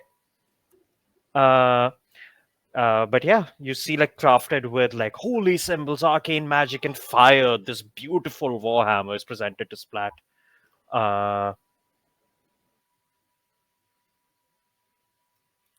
And yes, Splat's going to take the hammer and yeah. just rest it between his feet, and then turn over to Aiden, look back at the hammer, pull out his great axe, put it down, and just fuck. Oh no. And then turn to Aiden again and I didn't know your family did gifts on the first date. This is wild. Okay. Fuck. More. Alright. And Aiden takes his massive, like, 6'6" hand and just puts it on like the base of the barbarians, like the small of their back, very affectionately, and just says, whichever one you want to take into battle is okay. But you look really great with that hammer. You And then also see when you kind of like say this to each other, the soldier just goes, like almost looking awkward when he does it. Actually, the hammer was commissioned by the Goodlings, your family, and like he kind of like looks at Splat when he says that. Oh. Like your family just had it commissioned. Do I know who the Goodlings are? Yeah, you know that they're like a pretty reputable like mercenary house. Oh, okay. And like it's like a family business of mercenaries, like to the point where they have enough of a pedigree that like nobles would probably hire them for like private services and stuff like that. Yeah. I'll say, it's a gift from your family. Even better. Okay, that makes the decision a little bit easier. He's going to put the axe on the table. But you guys kind of like gearing up and all that. You also handed the potions and everything by the soldiers. Equip sword, equip shield. Yeah, just like I am ready. And like basically, as all of that is happening, you guys eventually like would have made your way to the northern walls, at the very least like encampment side, and like setting up there. You see it's a huge fucking wall. There is like a stairway going up and down, but they have set up a more efficient pathway between the like wall hub and like the ground level. They've set up literally like a portal between the two places. And you see as you get on to like the top of the wall, there's a couple other people here that you would recognize. Firstly, you see Lieutenant Gore is also manning the northern wall, as is Barabbas, the Arakokra man from the tent. I believe the red macaw. Yeah, the red macaw with the tower shield and everything. He's here. Gore is here. The other commanders and all are on different walls. You see wall to wall across like the peak ends of like this canyon you're in. just soldiers lined up, bows, elven archers, naval musketmen, uh, trebuchets, cannons, a couple catapults for just like beneath you. On the ground level, there's ballista set up for the aerial enemies, as you have reported. There were a bunch of those, and you see an entire line of mages on the towers between sections of the wall, like the hubs. On the top ends of those, there's a bunch of mages there setting up abjuration shields that collectively are beginning to cover sections of the wall, and essentially to protect the artillery and the troops. But as all of this is happening, in the distance, you guys see storm clouds kind of rumbling, and it feels familiar at the very least. And you also see long shadows beginning to present near the water level. And hold on, yeah, long shadows, and you can see the waves are getting turbulent, and even from the water you hear heavy footsteps, heavy enough to ripple the waves of the ocean, heavy enough that the docks around you quake with each step. And you see people are kind of getting tense on the morale front and stuff, and people are sergeants and all are kind of helping them out, calming their nerves and stuff. Yeah. You also see on the ground level there is an entire battalion of troops on the that didn't get on the wall, that are just waiting behind the gates, which are these big boarded up metallic gates. There's a portcullis draw thing, and then there's a set of metallic doors closing that, and they've just set up there in case there is a breach, and they're covering sections all across the wall if anything gets through, essentially. And you'd also see a bunch of at this point griffin riders keeping an eye out on the banks on the mountains coming down. And griffin riders and a couple people riding a small younger silver drakes. But as that's happening, everyone's kind of well, what do we do? And it's getting intense. Crackle of lightning again, and it starts raining. And the second the rain starts hitting everyone, they all just quiet down, essentially. And you see Lieutenant Go walks up to the front of the wall, takes a deep breath, and begins to address the troops. And that is where we will take a little break. Hello, hello! We are Yeah. once again back with the Onrush, and we have all of our adventurers, all the soldiers on the wall preparing. As everyone is gathering, Lieutenant Gore is walking up and preparing for a bit of a speech in this rain to dissuade the ill hearts of all the troops. But just as he's starting, as you all are getting there, setting up and everything, Cry, you had a setup thing you wanted to do? Yes, I wanted to. Well, it's not really set up. It's just more just I want to cast a spell. But it only lasts 10 minutes, so I need to know. I need to time it correctly. So probably after the speech. Yeah, you can say what you're doing. We'll say that it happens, on time. It's a ready action situation. Yeah. So I want to cast Aura of Life. Now I Okay. do have a question, because what that does is that people in a 30-foot radius around me have resistance to necrotic damage. All right. And their hit point maximum can be reduced, but also if they reach 0 hit points, they automatically get 1 hit point back. But I know that you've got a thing about going minus, so I don't know how that would counter it. So this will pick up stable creatures. So Aura of Life would mean that if someone has, let's say, been hit by Spare the Dying or a medicine check, they'll pick up automatically with Aura. Okay, but at least they get resistance to necrotic damage, and their Yes. hit point maximum can't be reduced. All So- right. How big is the Aura? 30 feet? 60 feet? 30 feet All right. around me. Cool. I will keep a note of that. But yeah. Yep. Run. I can say just one thing: wherever Run is positioned on the ramparts, Mhm. having learnt from his mistake last time, he's going to secure a rope around the top of the ramparts, ready for when he jumps off. There's also a much taller wall, just letting you know in advance. We come semi-prepared. Sure. I'll say you have like about a 50-foot rope as like backup, but yeah. Uh, what is what is the rope tied to? Around, I'm assuming the ramparts are kind of standard cutaway Yeah. battlement walls. So yeah, they'll be secured around part of the wall. The wall might not be there when he wants to go, but we'll see. That's why I asked. Cool. But yeah, you're all setting up, and you see Lieutenant Cole like looks around, and like he is a man of many words, but at the same time, you also know that he's clearly very much he has his war face on. Like you see he's usually like just grinning and all smiles and all that.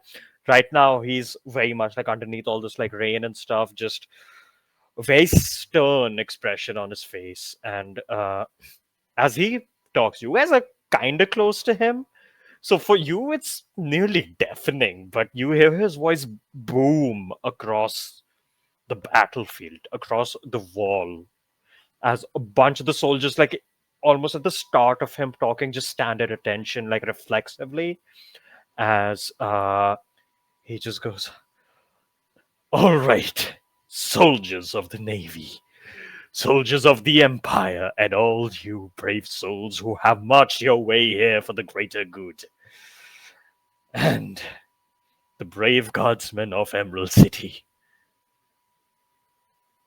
The past few days we have done what we can to protect the lives of all of the denizens of this place. But that is not why we are fighting here today. What comes for us now, what comes for this city now, is something far darker. It is evil.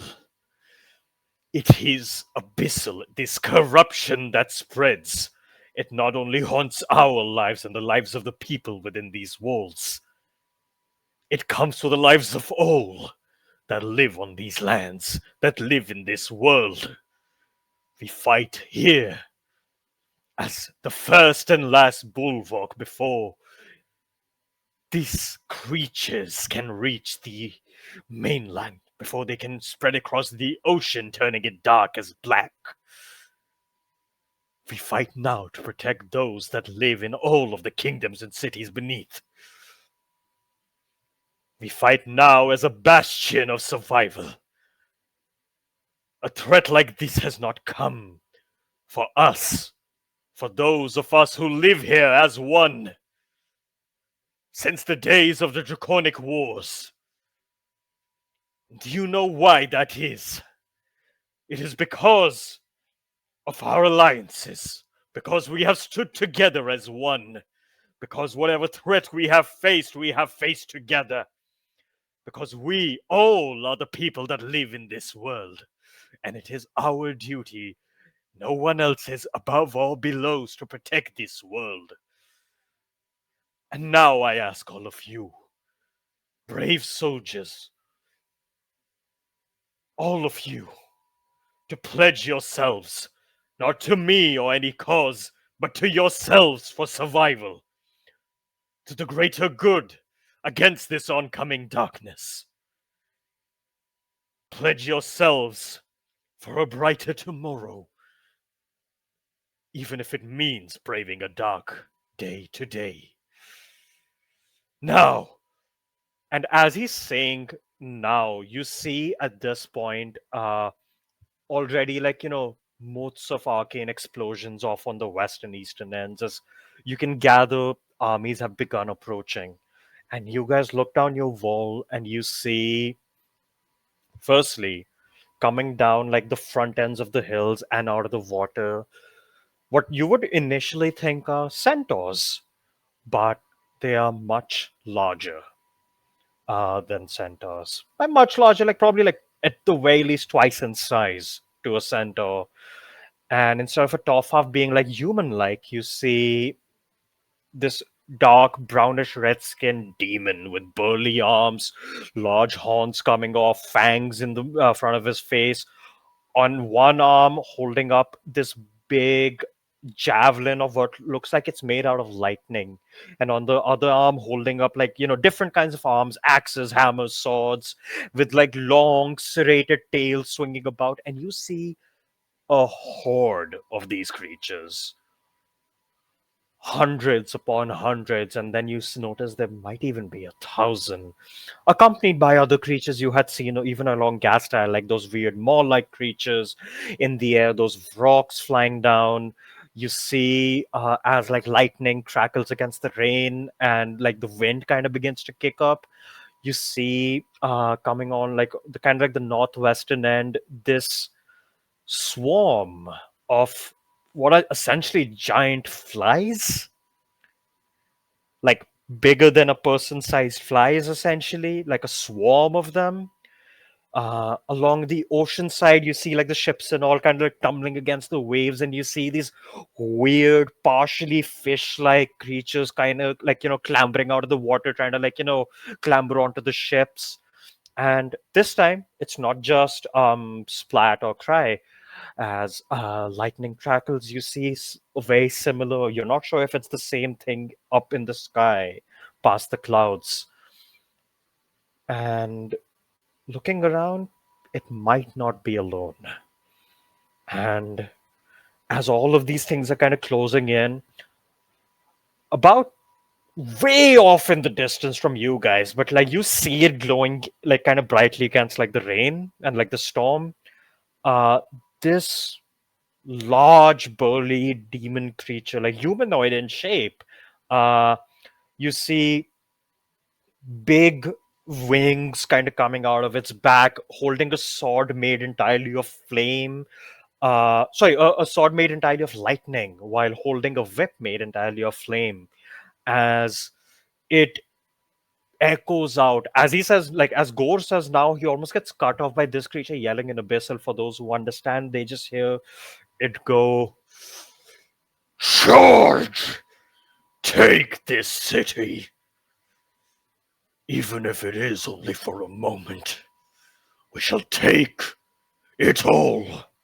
This world shall run black with the abyss."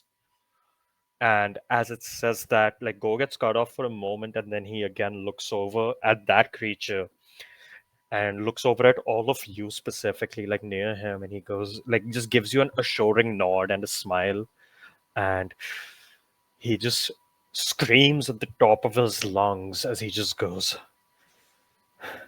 "Now, brave soldiers, warriors, it is time!"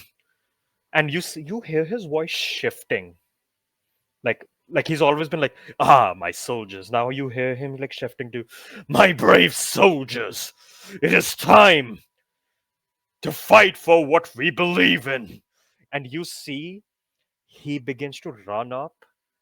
While screaming, he leaps off the wall as you see his form grow in size. And as he does, you see it almost contorts and shifts as like it like gets shrouded in like bright lights for a moment. As you see, he grows out into scales and claws and a big snouty maw. I'm sorry, excuse me. He's a dragon? As you see, Go transforms into an enormous brass dragon. As he begins to No. fly up towards that one creature, you see he keeps, like, even in flight, he keeps growing in size up to an enormous magnitude. Uh, for, I'll actually say Muriel, you can give me a nature check with advantage given your heritage. Let's go. Can I do it with advantage? Will it roll? What the hell?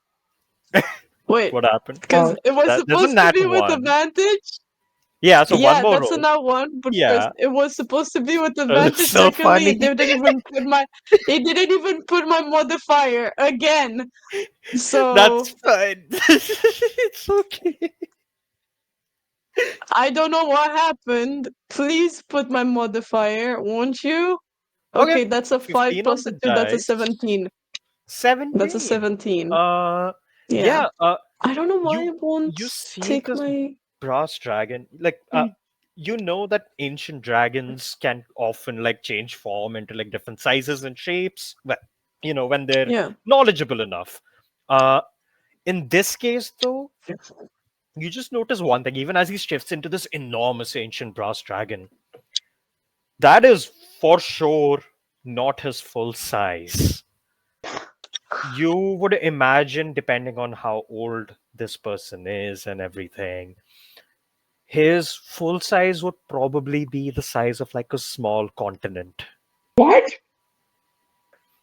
He can't do that because it might hurt people under him, but he's going up to a big enough size to fight in, I'm is what sorry, you who is gather. this man? This is Lieutenant Go. No, I know that. I mean, who is this man? This is Lieutenant Go. uh, as you see, he just like I don't beats want to into do like that! log. That's so unfair! What do you mean? Like, I'm sparkling. Like, I'm gonna look at Splat and be like, has he always? No, sorry, not Splat. Aiden. I'm gonna look at Aiden and be like, has he always been a dragon? You actually see all of the soldiers here are surprised. No one knew. Yes. Yes, he has. Deception. Hold on. Should I You roll my didn't know insight that? against it? Yes, Hold you on. can. 21. Muriel is just kind of sitting there Hold like, on. I believe I have. Don't I have advantage on deception checks? I thought I did. I'll Maybe I do you don't. even need it? I don't need it You beat though. me by one. I won. Oh, you see, he looks shaken up, but like that could probably just be the panic of the war about to happen. As he just goes, Yeah, of course. "Yeah, of course." Yes. As he's And like I just turn- gearing I- up. I turn around, I hold up my staff like glowing above me, and it's like, you heard him! Remember your oath! To arms! Yeah.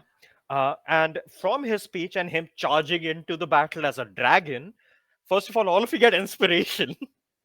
I already have inspiration. It goes away Yes. after a long rest, right? So, Oh, Yeah. uh, Boom! Got it back. oh, and secondly, all of you get 20 temp HP, oh, lovely. I'm gonna be a and beast. you have an advantage against being frightened. Oh, Beautiful. sweet. Being frightened. And this was not a spell. This just happens when that old of a dragon talks, really. But you see he flies off as a bunch of like soldiers like charge out. Like you see all of the Griffin riders like charge out after him, like kind of intercepting. You see magic starts being hurled from the walls. These like demons, like for like reference, they're called Ammonite. You see like these Ammonite like begin charging down like the wall. You see cannon fire. Trebuchet starts like nailing into them as they start hurling these bolts of lightning towards the wall. As you see the abjurative watch start blocking a few of them out. A couple of them just get like tagged from the side as some creatures just like start spitting out like essentially like pellets of like acidic bile, like as they just like snarl, just go "Rah!" And like it starts shooting up towards the wall as some of the troops start getting slammed in. Immediately as a troop gets slammed, another one like just shows up and like takes a bow shot instead, and war ensues as you see the swarm coming from the left side. You also notice off to the western wall where the canyon is, you from where you guys are, it's kind of far for you, but you see just a very long, slender limbed hand kind of just rest itself on top of one of the like hills. Like whatever they're fighting, there's pretty big. Second, eastern side, you don't say that. Cool. And you actually notice even without you guys interfering, the wall starts holding pretty well. Like these guys were prepared after your debriefing, and as they're kind of like not even letting most of the horde of like the Ammonite get close. Even as they're getting close, they just get like gunned down by the muskets. And you see then coming out of the water. Just a moment. Oh, okay. I'm just trying to find the art for it. There we go. You see a couple of these boys start to step Ooh. out. They're the Uh, best. they're in the game log. You see these things, these horned, furred like demons. They are at the minimum 20 feet tall. Some are taller than that and burlier, but they start Oh. moving in as cannon fire slams into them. They just kind of like, grunt, shrug it off, and keep walking as a couple of them fall on the way to multiple like spells, cannon fire, all kinds of shit hitting into them. And you see one in the back just kind of like, screams out, picks up a chunk of the docks and chucks it at the wall. I need all of you to give me a dex save. Got it.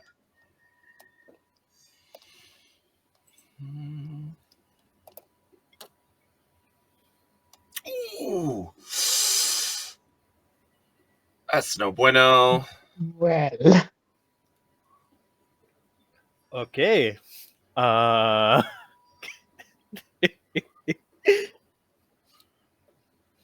waiting on who? Muriel. Okay. oopsie. All right. So, Runt passes, and everyone else fails. I am gonna flash of genius myself. Yourself? Wait, that won't help. No. Who can I help You'll have pass with inspiration, flash of remember. genius? An 18 is not enough because I got a 16 on the die, but I have a Oh, plus wait, 2. you got a 16 on the die. I'm so sorry. +2. 18 is what you needed. Okay, then I'm gonna flash of genius cry. All right. What You does that flash- mean? You get like a +4, I believe, to Plus your 3. check. +3. Okay. That means I. Okay, cool. Thanks. All right. So So hard. now Muriel, try, Runt, make it. Everyone else fails. As Okay. this big chunk of like debris just slams into the wall. The wall takes some damage. A bunch of soldiers immediately get obliterated. Oh. No. You hold on. Yeah. Okay. That is 22 bludgeoning damage to those who failed. On passing, you take 11. Evasion takes 0. Yeah. Ooh. How much if it's half damage for you? Yeah, if you pass, it's half damage. Okay, So so it Aiden, was how much Flat, was it? and Sparkling were 22 damage, and Runt, Me, Cry, and 11. Muriel 11 Run damage. took 0 because he has evasion. Of course. Boom. Yeah. Well, Yeah, there went all my temporary hit points. Wait, did Yes. I what's the You took 11. special You genius? passed, so you took 11 damage. Okay, 11. Sorry. Yeah. No worries. I'll say no, but I'm mostly saying that to save your rage charges. Because no one's directly fighting you, they'll just run out after 6 seconds, right? But yeah, that slams into you, and you see that kind of like creates like a gap in the firing across the wall for a moment, or at least that section, and you see like they start to get closer as you see a bunch of like the hockey just slam against like the gate of the wall, and they start like just bashing it in, and you see on your end of the wall the troops are already there, kind of like bolstering up the back end, like beefing it up a little more. And at this point, now that they've reached the wall, what would you guys like to do in this moment? We can go one by one. Yeah, Aiden. Okay.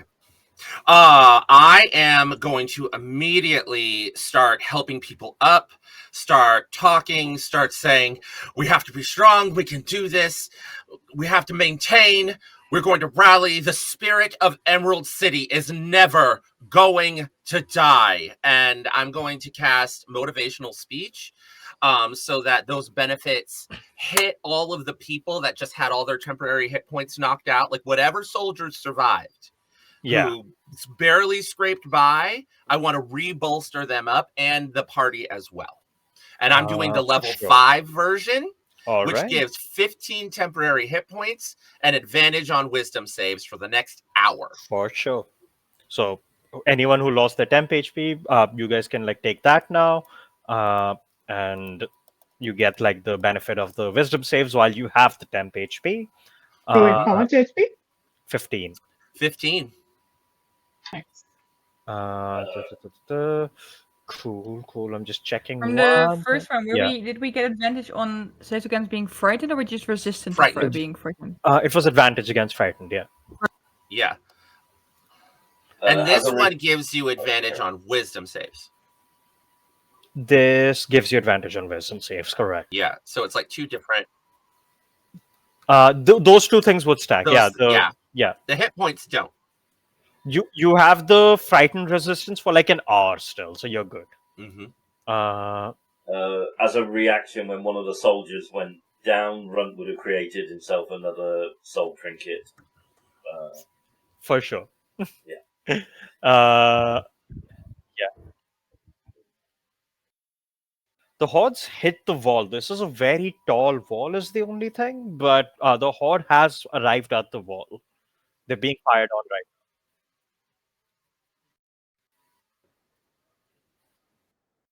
Yes, they are.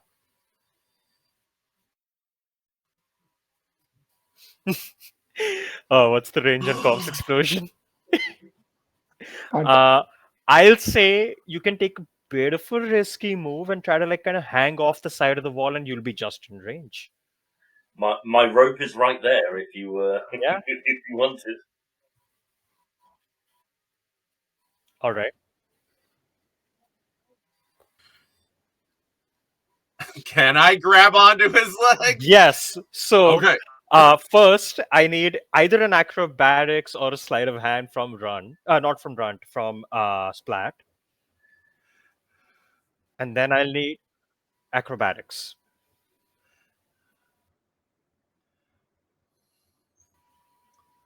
Okay. Come on. Also, Yes! apparently, might not be able to hear Steve on stream. Oh, I can hear. Oh, no hearing, Steve. Yeah. I Nana's don't saying know. we can't hear Are you. you Nana's just fucking kidding me? Okay. Never mind. It's fine. I didn't say much after the break, so For context, Splat is hanging off of a wall trying to get in range to cast Corpse Explosion. But wait, let me just quickly check something. Okay, you got an 18. Now I need both Aiden and Run to either roll athletics or a strength saving throw. I'm going to do athletics. It makes no difference for me, but can I use my rope to lash around his legs to give myself advantage on that? Yes, I'll allow that. Yes. I got a 20 on my athletics. 20 on athletics is not bad.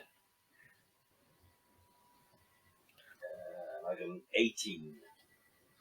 An 18. All right. Yeah, you guys like drop whatever you're doing for a moment, and you just like see Splat just hanging off the wall for a second, and you like hold on to like the back of his like armor and clothes, and you tie up the rope like near his leg, and you cast Corpse Explosion like right at the base of the wall. What's your spell save DC? it's a 14. All right. I have to do a lot of rolls. Give me a moment. Wait, fuck. Is it going to affect the wall as well? You aren't sure. Oh, fuck. Oh, no. It is an explosion. All right.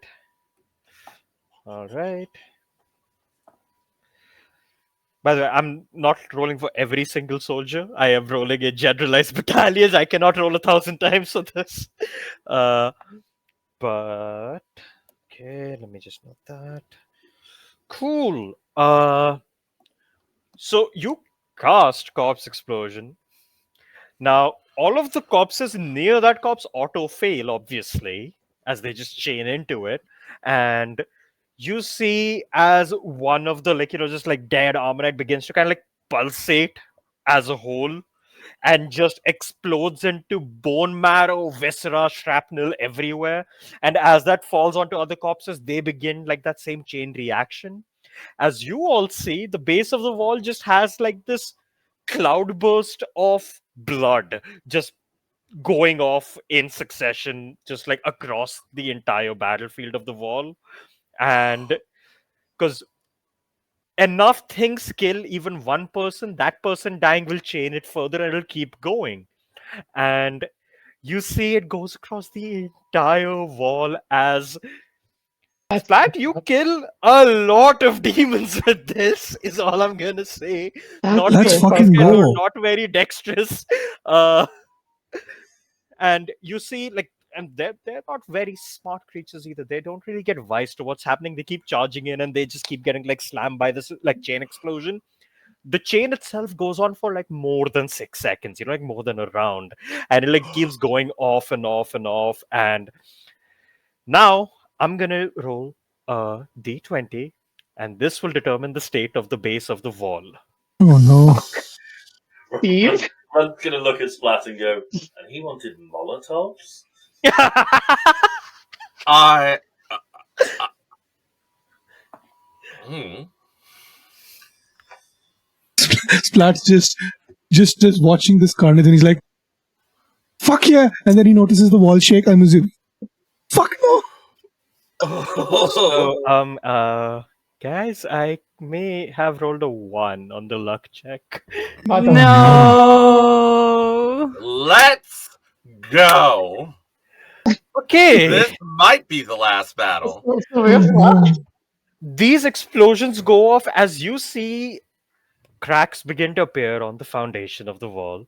As even the abjurative walls the mages have put, they were not for allied spells, and they do not protect against this part. As like a bunch of like hundreds of explosions, quite literally, just pellet into the base of the wall, as well as the gates where there is the largest concentration of corpses.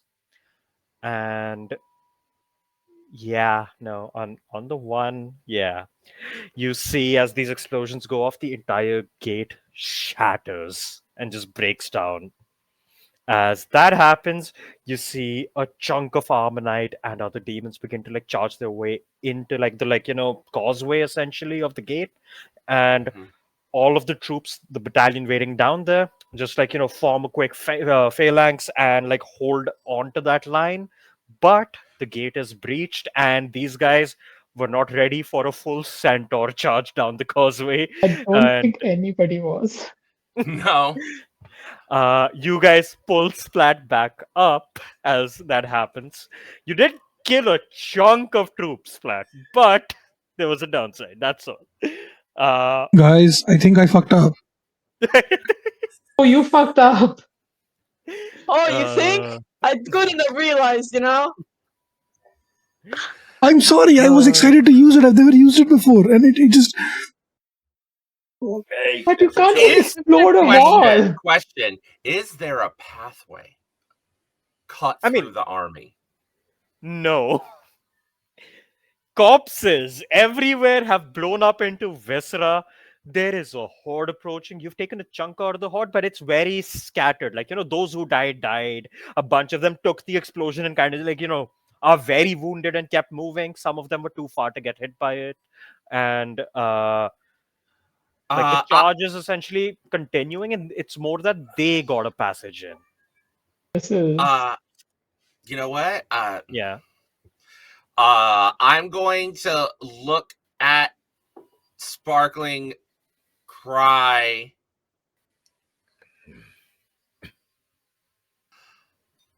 I'm going to look at Cry, and I'm going to say, I'm going to point into the sky. Make it stop. And that's it. That's the rest. It's very confused. No Very pressure. confused. I'm scared. Like Aiden is just just like looks up and like, what? You look up, just Okay. boom, boom, boom, just like the big ominous eldritch monstrosity. You don't have to listen to Yeah, Aiden. yeah, There's no there- spell. no. There's no No, spell. no, I'm I not know, I even using know. a check. Aiden is just I can't know. FX driver process just how look up. sideways this has Yeah. gone. Okay, so we're Everything on the about it, wall I was like- still, Yes, you are on the wall. and Unless the you want to go troops, down. the things are still under the wall. Yes, they haven't broken into the city yet. The causeway of between the thickness of the wall is where the fight is happening right now. Dear But Lord. your troops are hardcore losing. No, okay, but that's still below us. Nothing is happening on the same level as us. No one's gotten on top of the wall. No. Can I go with Aiden's just and just look up and go like, hello? Just try again. Oh, I'm gonna ask for a persuasion check. Very high DC for just saying no. hello at the eldritch creature. I mean, to be fair, the eldest, I technically owe it information, You so also don't know if it's the same one. no, that's an 8. That's not gonna work. You say hello. Boom, boom, explosions near you. Battlefield continues. And I just look at Cry and be like, no, down there. I would like to take out my tan bag of tricks all right, what animal are we and throwing just into the throw a battlefield? creature like down into You the just actual dump a battlefield. creature from the back. Yeah, Roll the thing. but because the thing is, actually, I want to clarify because it says 20 feet, but if I'm just tossing it and it falls all the way down, that counts, Yeah, right? that's fine. Great. Let's see what you get though. Come on, Oh, your roll. An 8. A jackal again. A jackal. You throw a jackal out, it spawns into like a full jackal. For a moment, just looks at you, like kind of tilts its head, and No. just drops 60 feet down. No, Dan, you can't do this. When the object lands, it transforms into a creature. Sure. Oh. In that case, it falls straight down to the ground, turns into a jackal. It looks around as a horde of Armonite come and charge over it. It's probably easier than working out the terminal velocity of a jackal. So. When will this bag of tricks do Okay. me good? I don't know. You picked a single creature for a war zone. I mean, it's a jackal against a demon. What is it gonna do? I just well. Okay, Runt is going to Yeah. unlash the rope from Splat. Yeah. He's going to tie the free end of the rope into a stirrup. Mm-hmm. And Runt is going to run in a big arc, jump off the wall, look at Sparkling and say, "We're all dragons," and then stick his foot in the stirrup and come down and start spraying some fire over these, some shots over this advancing armor. How are you spraying fire? Well, not fire, shots from my ankle. I I've see. got my foot in the stirrup, so I can... And you're I just can hanging shoot off with- and firing into like. Go like John Woo style. Yeah. Give me a roll to hit. Okay, we'll try the new crossbow first. Where are you? Okay, spells. Yeah, I think I also might have something after this. So 21 to hit. For sure, yeah. You just Forgot that I hanging cast off. You just start taking shots at, specifically like the people like kind of right underneath you, and none of them die from like one shot. Really, like these are very resilient compared to like demons before. Maybe a couple of the more demons, if you catch them, you'll kill like a single shot. But beyond that, you start like emptying your crossbow into like one demon at a time as like 7-8 arrows like into its shoulders as it like slumps over dead, and then you like pick another target and you start doing that essentially. While you're doing that, who had one more thing to do? I Yes, had right. something. Right. So there, I know that the wall's kind of damaged and shit and broken, and the gate is. But Yes. like, is there? Do I see a point where there is just a high concentration, highest concentration of people going through? the highest concentration would be the gate. The breach gate is where Okay, they so I will cast let's do third level moonbeam right on the gate. That's an Um excellent idea. That's a so con save so or miss save. that's a con save All on right. their part. Cool, cool. But yeah, describe it. Go for it. Yeah, so the guy just like failed to make contact and just sort of then looks at the chaos and like kind of confused what to do.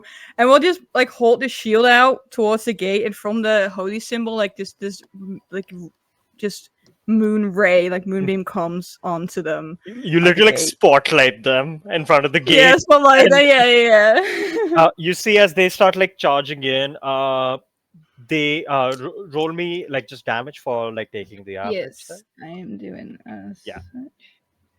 That is math. 20 points of radiant damage. 20 points of radiant. Yeah, you see like some of the Or like half Armonite. damage. Yeah, half damage for those that fail, by the way. Yeah. You see some of the Armonite charging their way in, like they get fully like singed by this radiant light, like their skin is literally scorched and burnt as they like run into it, and like they keep going through, but they're very like fucked up as they're getting through. The smaller demons, as they get close to the gate, they just evaporate essentially. And then you see like a couple of like the heavier guys who like attacking the walls, like the big guys. Uh, like their sides kind of get singed by it. They don't seem to mind it too much, but Okay. they keep like punching the wall. The Armonite take a bit of a hit, and like the smaller ones just die.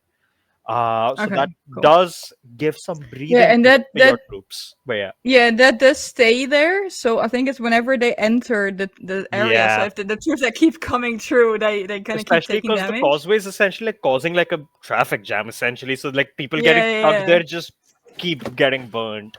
And yeah. these guys aren't smart enough, really. Like some of them like kind of get wise to it, and they just like step away because oh no, it hurts. Others are too determined to charge it, and they just die trying to get in. Okay, And cool. you start doing that. Let me mark that.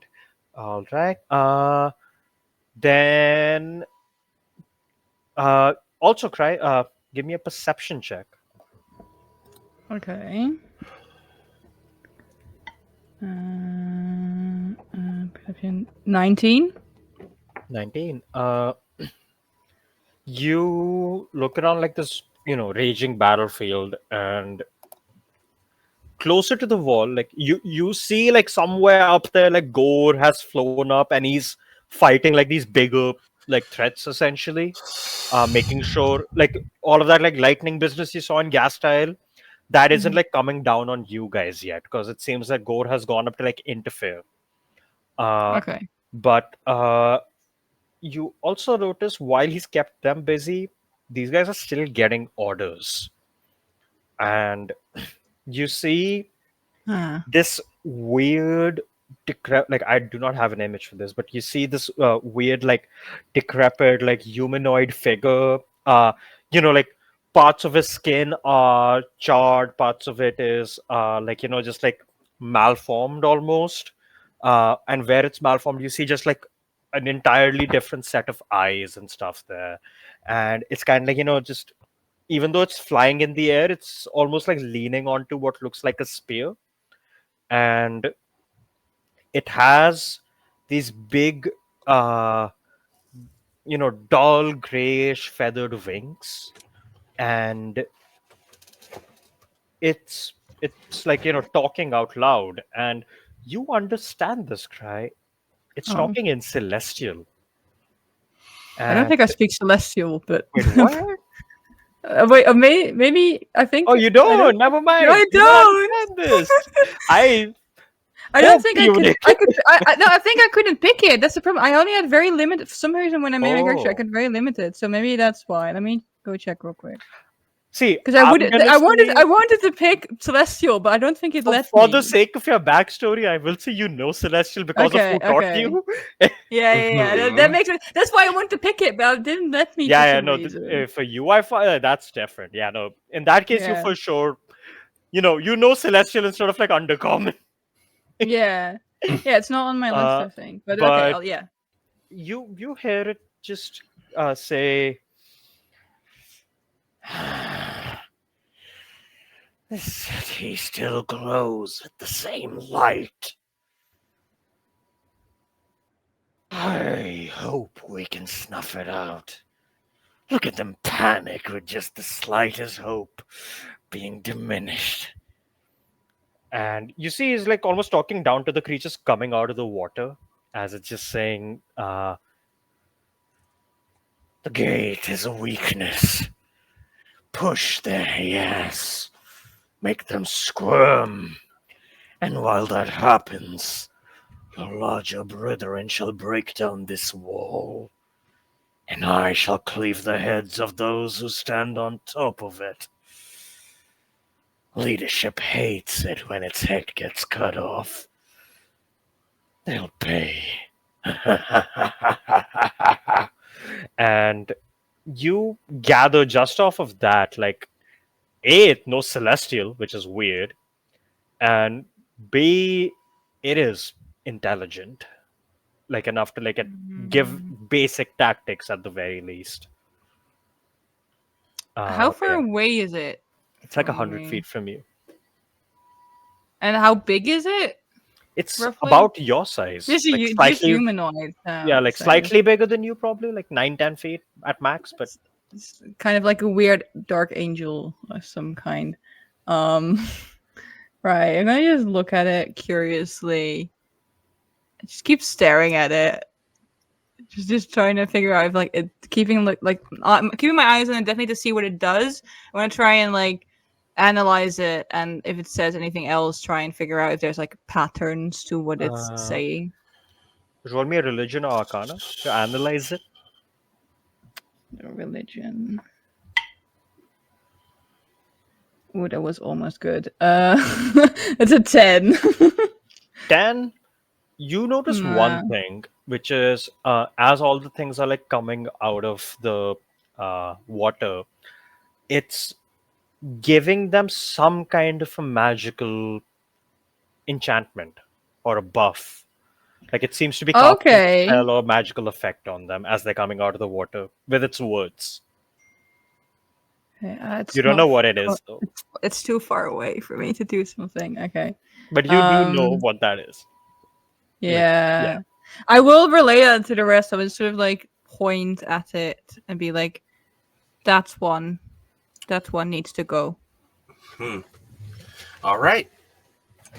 Are there... Go ahead.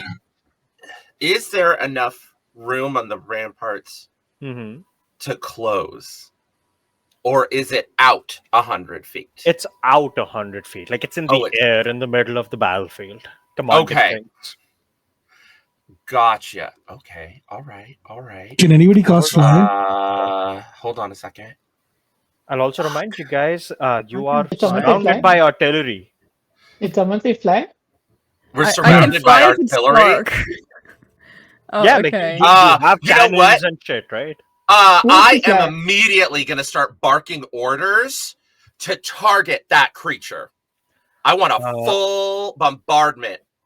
Like directly on that around you are still discombobulated. They're like still standing back up from like the explosion and stuff. You do realize, like, as you start barking orders, right now orders are not gonna cut it. If you want a cannon fight, you're gonna have to do it yourself. Steve, do you want to fly? Steve? Splat wants fly? Splat feels really guilty about this thing, and he's willing to go in self-sacrifice kind of way. So if you're doing like yeah, I think he's just gonna charge it if he does get the flight. Okay, yeah, I mean, sure, I will touch Splat and just cast fly. All right, Splat, do you take off to that thing? Yeah, the minute I get hit, I turn to Aiden and just yell at him, focus your cannon fire on these little fucks. I got the big one, and I just take off right for it.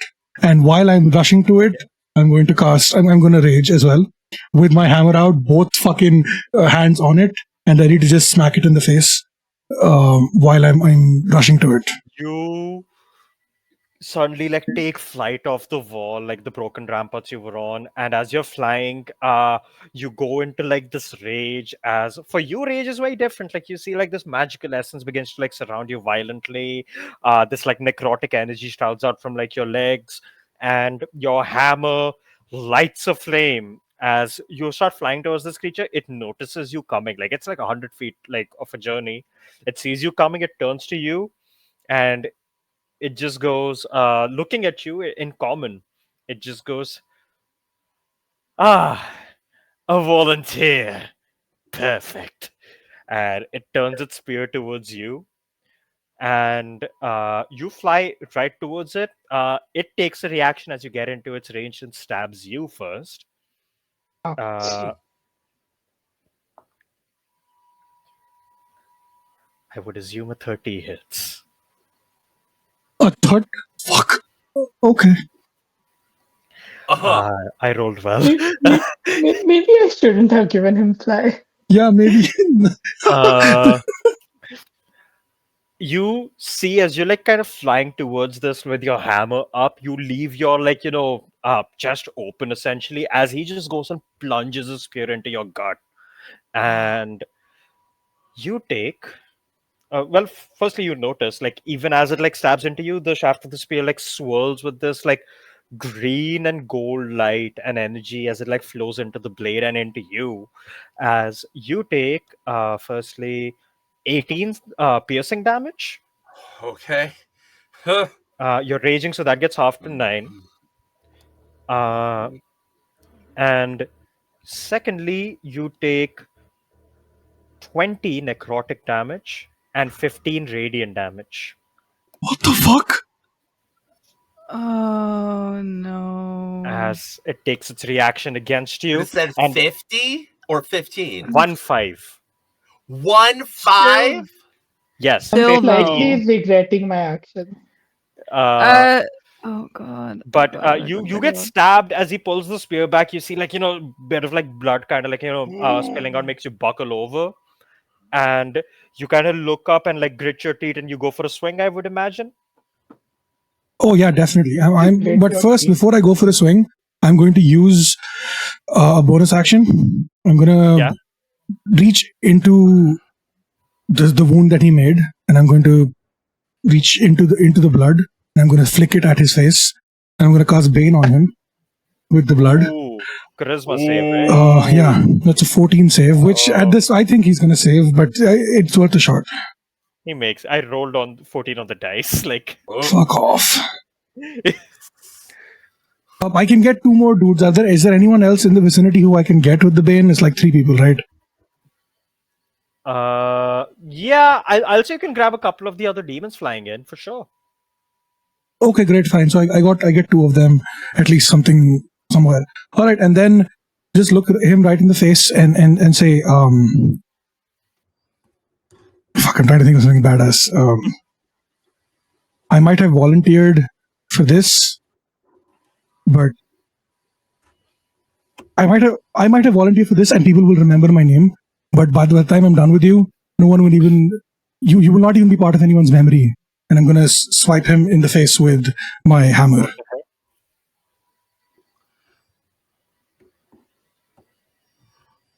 It's a +2 hammer, right? Yes, it's +2 hammer. Where is the thing? I don't see it on my. Should be down in your attacks or Like, if you haven't added it as like a custom thing, you just like make a regular attack roll and just manually add the +2. That's fine. So like you can make an attack with like your hand axe or something, and you can add the modifier. here we go. Here we go. And +7. So 15 to hit. It's 15, yeah. You see as you like say that and like bring your hammer down, he just with his spear like he pulls his spear back from you, and with the back end he just like blocks it against like the base of your like the shaft of your hammer, and like he just pushes you back, and he just looks at you and goes, oh, You don't have to worry about my name being forgotten. No one remembers it, really. After all, it's not your name you should be worried about after we are all done. This entire city won't be on the map. As he kind of just smirks at you. Yeah. Splat is raging. He doesn't have the time for quips. He's just gonna say, "Map this, you piece of shit," and he's gonna go for a second attack because I can do that now. Go for your second attack. That's a 25 to hit. That should hit. 25 hits. I get 2 attacks now because I took level 5 in Barbarian. So Yeah. Finally. Damage. Level 11 character gets extra attack. Let's go.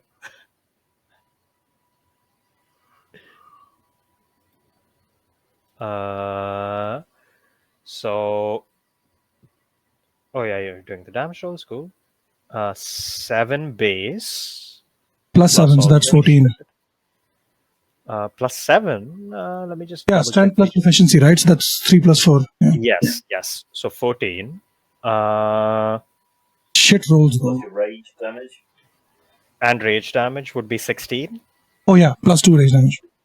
Yeah, as he says that, you like map this, you like slam back into his side, and this time you connect as like the fire like roils through, and it is ignited, but I believe your bonus action was used to Bane, right? Yeah, unfortunately. Cool.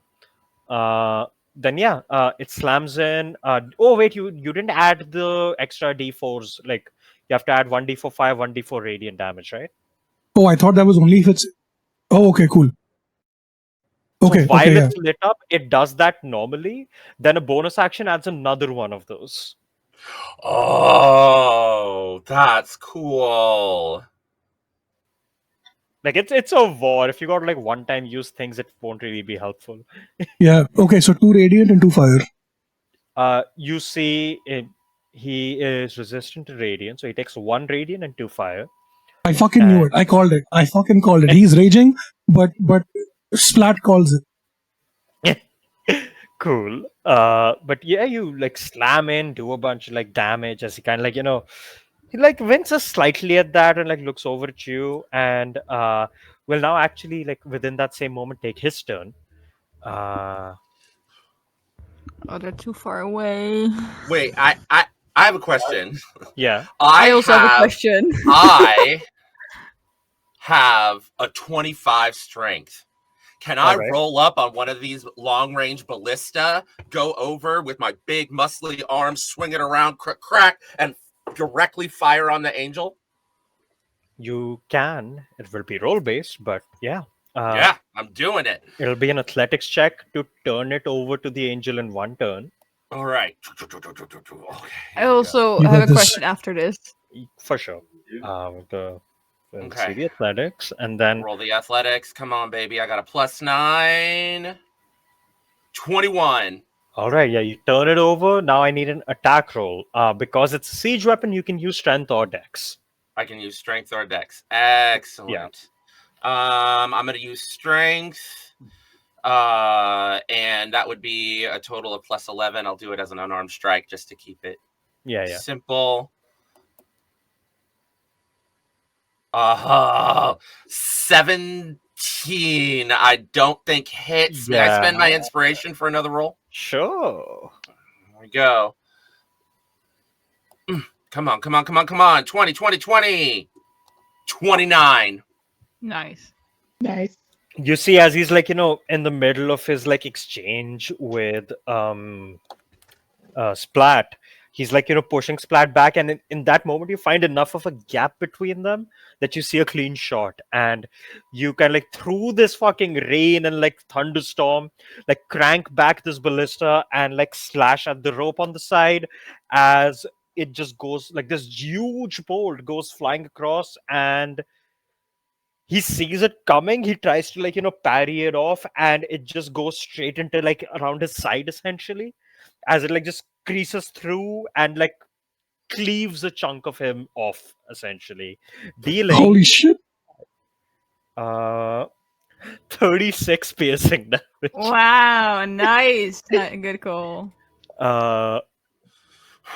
And yeah, Splat, you get first-hand experience of that. As you do that, Aiden, Cry, what are you doing simultaneously? I've got two questions. Is it with the storm? Is it considered dim light? Yes. Cool. And then the second. Hang on, let me check something real quick. The second. Does this fucker look undead? Considering there's like chunks of like Because flesh you falling off nailed his it on head. the head. Yeah, that's an undead. I'm going to use Steps as a Knight. So you I see was gonna Cry make sort you of roll, but fine. Cry just like looks at that and sort of jumps down, and then you see him like flying off. And I want to be within 30 feet of it. I'm gonna turn undead and It try. So has- that it has Holy shit. It has advantage against turn undead, but okay. Yeah, so do a wisdom save. I know it's a pretty long shot, but I'm gonna try. do you also have the destroy undead like thing? Yeah, I Yep. do. I think. Let me do a quick. Do I? Yeah, I do. I do There's have a this for wisdom undead. save? Yeah. 17. Fuck! It should have been 15. Ooh. Oh, But okay, it's But- fine because I get but one all free. the undead around it. Yeah, There are no all undead the around fiends. it. There are no. Are there any Oh. fiends? Fiends don't get affected by turn undead. Does Wait, your hang channel on, let me- divinity hit fiend? Well, everyone's channel divinity No. hits different things. What yours just Uh, hits undead? No, so Undead. turn undead is the cleric generic channel divinity, regardless of something Yeah. else. That only okay. hits undead. Gotcha. But yeah, you do that. You literally see this like silver light like kind of engulf near it, and he just like looks over at you and winces at the light a little, and almost like just venomously like spits words at you and just goes, "Ha! Silver light! How I loathe that code." And you see at this point, all of its attention is away from Splat and on Cry. Fuck. Oh, no, fuck. Yeah. I see that and I start moving away. But only to So- try and lure it. I know, but what is your fly speed? Oh fuck! No, just my regular speed, 30 feet. It probably is much faster than me. So, like in the middle of this exchange with Splat, you push him back. Ballista hits into him. You come and try to turn undead, and he turns over furiously. You do notice, however, though, after the ballista shot, he stopped barking orders down, so that magical effect concentration broke. Okay. He turns and like just looks at Cry, and you start flying away. He is much faster than you. He, in Yeah. the blink of an eye, I have just like, Sentinel. you have Sentinel. He has Flyby. Oh, come on. What's flyby? Flyby cancels ignores Sentinel? opportunity attack if you're flying. Ooh. Can I And- grab onto his wings and travel with him then instead of stopping him?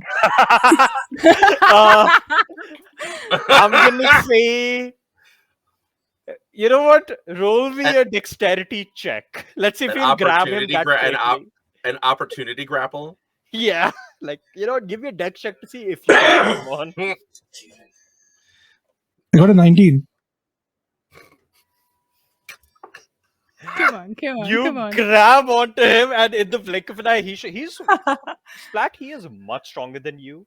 He is unimpeded by you grabbing onto him, even as he shows up next to Cry. As I know why you did this, by the way. I'm ready for your reaction in a second, but he looks at Cry, and instead of his spear, you see he has a spear in one hand. He turns and faces Cry, looks down at you kind of with like disdain, and goes, "Disperse into the stars where your master fled," and holds up a palm right up against your face. As you see like this arcane light begins to engulf out of it. It's gonna do a roll to hit. It's a melee spell attack. It's gonna do a roll to hit. Please, miss. Question: How far is Cry from me? About like 80, 100 feet. I mean, if it was 100 feet to me and I flew 30 feet away, I'd be at 70 now, right? Doesn't help me. yeah, Does not it's help a me. little too far. Okay, fair. It is a 25 to hit. Yeah, of course that hits. Oh, You see, all of you see. Also, thank fuck, Cry has a fly speed after this. This hand gets placed right up to your like beak, essentially, and Mhm. this for a moment, this radiant but malformed green light exudes out, and as it's like shunts into you and almost through you, like Splat, you're right there. You see almost like this like thunderous force kind of like echo out from Cry's back for like a split second as you go flying across the sky from this attack. As Oh no! this is gonna hurt. I actually, I you know what? know it's I gonna wish hurt. Is I there wish anything had I can Mage do? Slayer. I'm on For his back, right? fairness, I'm not even gonna alt tap to look at your total health right. I'm just gonna roll quietly. Just tell Oh me if no. he ends up within 30 feet of me. If Cry ends up in 30, Yeah, I'll let you know. It's like yeah. he's Thanks. just like holding there, like. Uh, Uh, You Is there see, all of anything- you see Cry fly, like get shunted across the battlefield as Cry takes Oh no! 3 force damage. 3. Okay, and now the big numbers. Now the big numbers: Ugh, 30 radiant 30. Uh-huh. Oh. Okay. and 25 necrotic. Okay, I'm still up. Wait, And no, I'm gonna let me- need a charisma saving throw from you. Can I do anything Does it because involve I'm being on this frightened? dude's back? This is not fair.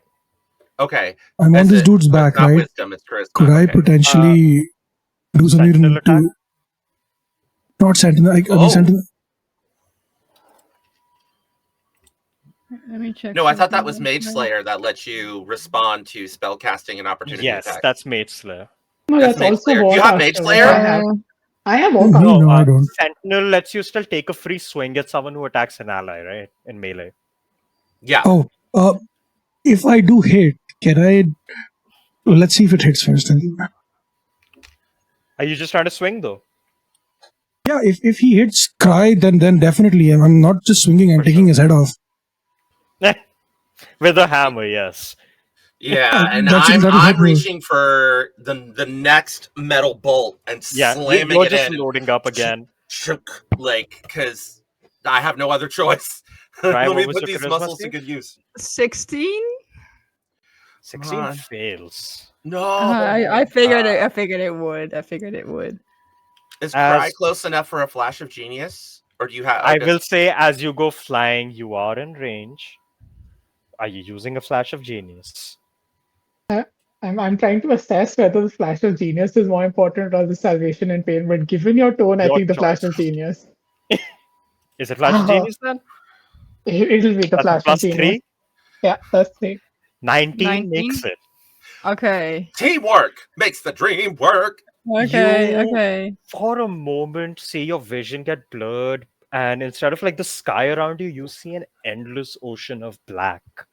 And you just hear sparkling beneath you on the wall yelling up at you, just like telling you to like snap out of it essentially, and that brings you out.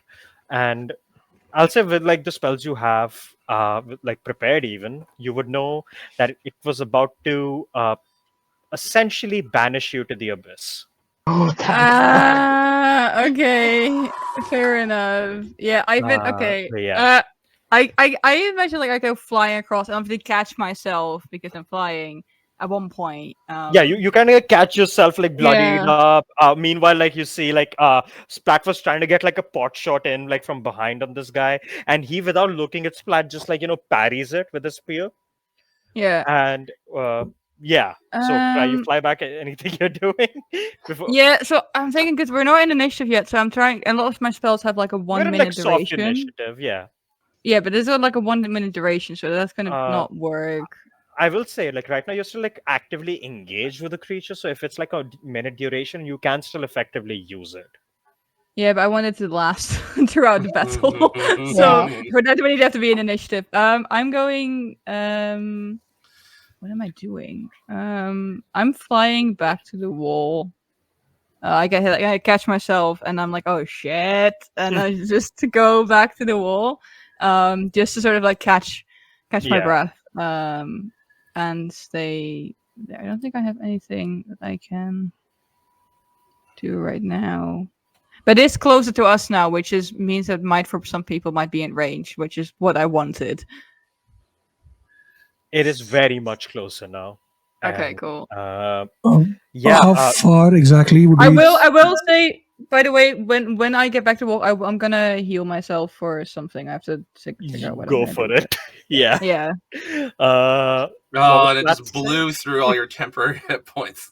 Frickin' All your hit points, period. Well, actually, I'm gonna turn on my little dome, my Twilight Sanctuary. Wait, actually, no, that also lasts a minute. I can't do that. I we need to go into initiative, then I can do shit.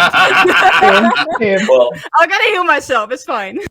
I can take a couple of shots at him at disadvantage if he's 70 feet away, so I think I'm probably going to do that. Yeah. And then I'm gonna do another shot with the You crossbow can give me a bolt. roll to hit with disadvantage. Yeah. You give me a roll with the ballista. Okay. And Spat, Can what I, would you want? for flavor and to give Runt advantage instead of disadvantage, or like at least a regular roll, can I Yeah. Goku this guy? Oh, you're trying to full Nelson him? Yeah. For those who are unaware, Goku this Runt guy? is Piccolo in this. episode okay, like 3 or that. 4 of Dragon Ball Z, Yeah. the adult one, when he's an adult, Yeah. he sacrifices Okay. himself by full Nelsoning Adult Piccolo. one. Basically, Goku like grabs onto the guy and he's just like, Piccolo, take the shot. Oh so my that- Goku boy. Is that going to be a straight roll instead then? It will be a straight roll then. I will allow Okay. that. I will make. For many Okay. reasons. Do I have advantage on my shot or just You a regular? do. Oh gosh, here we go. Because So I'll say he first- was in the middle of his spell cast, it is very easy to like grab onto him since you succeeded on grabbing him in the first place. You just like hold on tighter essentially. Yeah, I'm also As- covering his eyes, so technically Runt gets the sneak attack. Please. Wait, so if Okay, calm the fuck down. Calm down. Aiden is gonna throw a ballista through him, won't Splat also get That's pierced with the why it's called getting Goku'd. I know, In- but in the like show, Goku also got hit by it. I'm aware, Tan, but I'm just confirming Yes, that this is It what is we're very much doing. that's what's happening. They're doing So it. I don't know that his character's doing that. Like I'm just like, Yeah. of course he's just gonna hit his leg so that I don't hit him through. So my straight roll was worse than my roll at disadvantage, so I'm going to spend my inspiration to re-roll it. Go for it. Here you have Runt and Aiden just going, Special Beam! Cannon! So with my first shot was a 27 to hit. 27 to hit. Alright. Oh, I am so dead. 21. Aiden got a 21. That also hits. I'm going to gamble. Oh, you're 3 hit gambling? dice. Yeah. Alright. Roll me a d6. Also, by the way, my moon beam is gone the moment I left because I need to concentrate on that. correct. So yeah. Yeah. Yes. That's a 1. A 1. So it's I random. believe. Alright. Yeah, random target. It's How I many think hit just dice are you spending? 3. Alright. 3d8. Does the initial target take the 1d6 initially, or is it overwritten? by Gambling this? overrules everything. Okay, cool. Why are you gambling? Because if it worked, it would have been really cool. So yeah, sorry. What did you need me to roll for? So who are roll you? your regular damage, roll your sneak attack, roll your hit dice. So 3d8 on the hit Okay. dice. I'm really sorry. Also, while I'm Guys. grabbing him, can I cast Shocking Grasp? Sure, give me a melee spell attack. Fuck it, why not? Also, dear lord. Okay, so All right. it's 11 from the 3d6. Ooh, 20. Does 20 hit? 20 hits. 20 just hits. The sneak attack is 66. So it's 20, so 31 plus the 1d6 plus 5, yeah. Oh. All right. So 40 total. 40 damage from No. you. Yeah, 20 of which is 12 necrotic. lightning from necrotic gets halved. It depends which target it hits. Oh yeah, that's true. 12 lightning from Splat to the guy. How much damage did the? Oh wait, Ballista hit. Let me roll damage for that. Yeah. You're doing. I don't have. Yeah. I Character has just no realized. idea. Wait, oh, I have that stat block. Okay. You have the ballista stat block. All right. So I'm gonna roll a d6 of my own, and because of the current Uh, scenario, yeah. Sorry, I'm also going to use my Bard Hunter thing. What's it called? Uh-huh. I forgot what it's called. The thing with the Bard where I can use my inspiration to do necrotic damage. Undying Harmony. Yes, that. I can't see it. I don't know why. I see it. You there expend we one go. more necrotic uses, damage. rolling bardic inspiration die and dealing additional necrotic damage equal to the number rolled. How many are you Don't do spending? necrotic damage. He's resistant. Wait, he is? He is. Yeah. Yeah. Yeah, but he still gets half, right? So He will get half. He will fuck get it. half. Fuck it, I'll do it. I'm just trying spending to one do or as two? much damage as possible before I go down. That's it. Mm-hmm. Ooh. Okay, I'm gonna roll a d6. A 1 or a 2, Splat hits him. Not Splat. Runt hits himself. 3, 4, you hit your target. 5, 6, you hit Splat. Oh fuck. Okay. Oh There we go. no. Come on. I would like to confirm that Splat is within 30 feet of me. Splat is not within 30 feet of you. Oh, damn it. Also, DM, 5 I on the d6. Oh, sorry, Okay. Splat. no. Okay, that's fine. But like, I am holding him in front of me, right? So if I get hit, doesn't he also get hit as well? No, so No, essentially, that- like you're holding Splat gamble. So his weapon essentially messes with chance and fortune. On his fortune roll, he's hitting like that one moment where you're visible behind him and he hits you instead. Oh While shit. you're like Okay. kind of struggling to hold Yeah, him. it's a honing missile. It's not. Yes. That's why I said, why did you gamble? Like this is. Because if it works. I gambled But- because if I Guys- didn't roll a 1, the chances are I could have healed Cry. With This is the definition of extra gambling. instead, This rather is than- gambling. One in literally six what chance gambling it goes is. wrong, guys. It's all good, guys. Sparkling and I will make it to the final battle, and it'll be all I'm- right. I'm going to heal people now. I'm going to have to Firstly, sit and become the healer. Firstly, Runt, how much damage did you do separate from the necrotic? Yeah, so the sneak attack was 20, All right. Plus your piercing from the bow. which was 9. So 29 that wasn't necrotic. So 29 gets halved because you're raging, Splat. 11 necrotic you take full.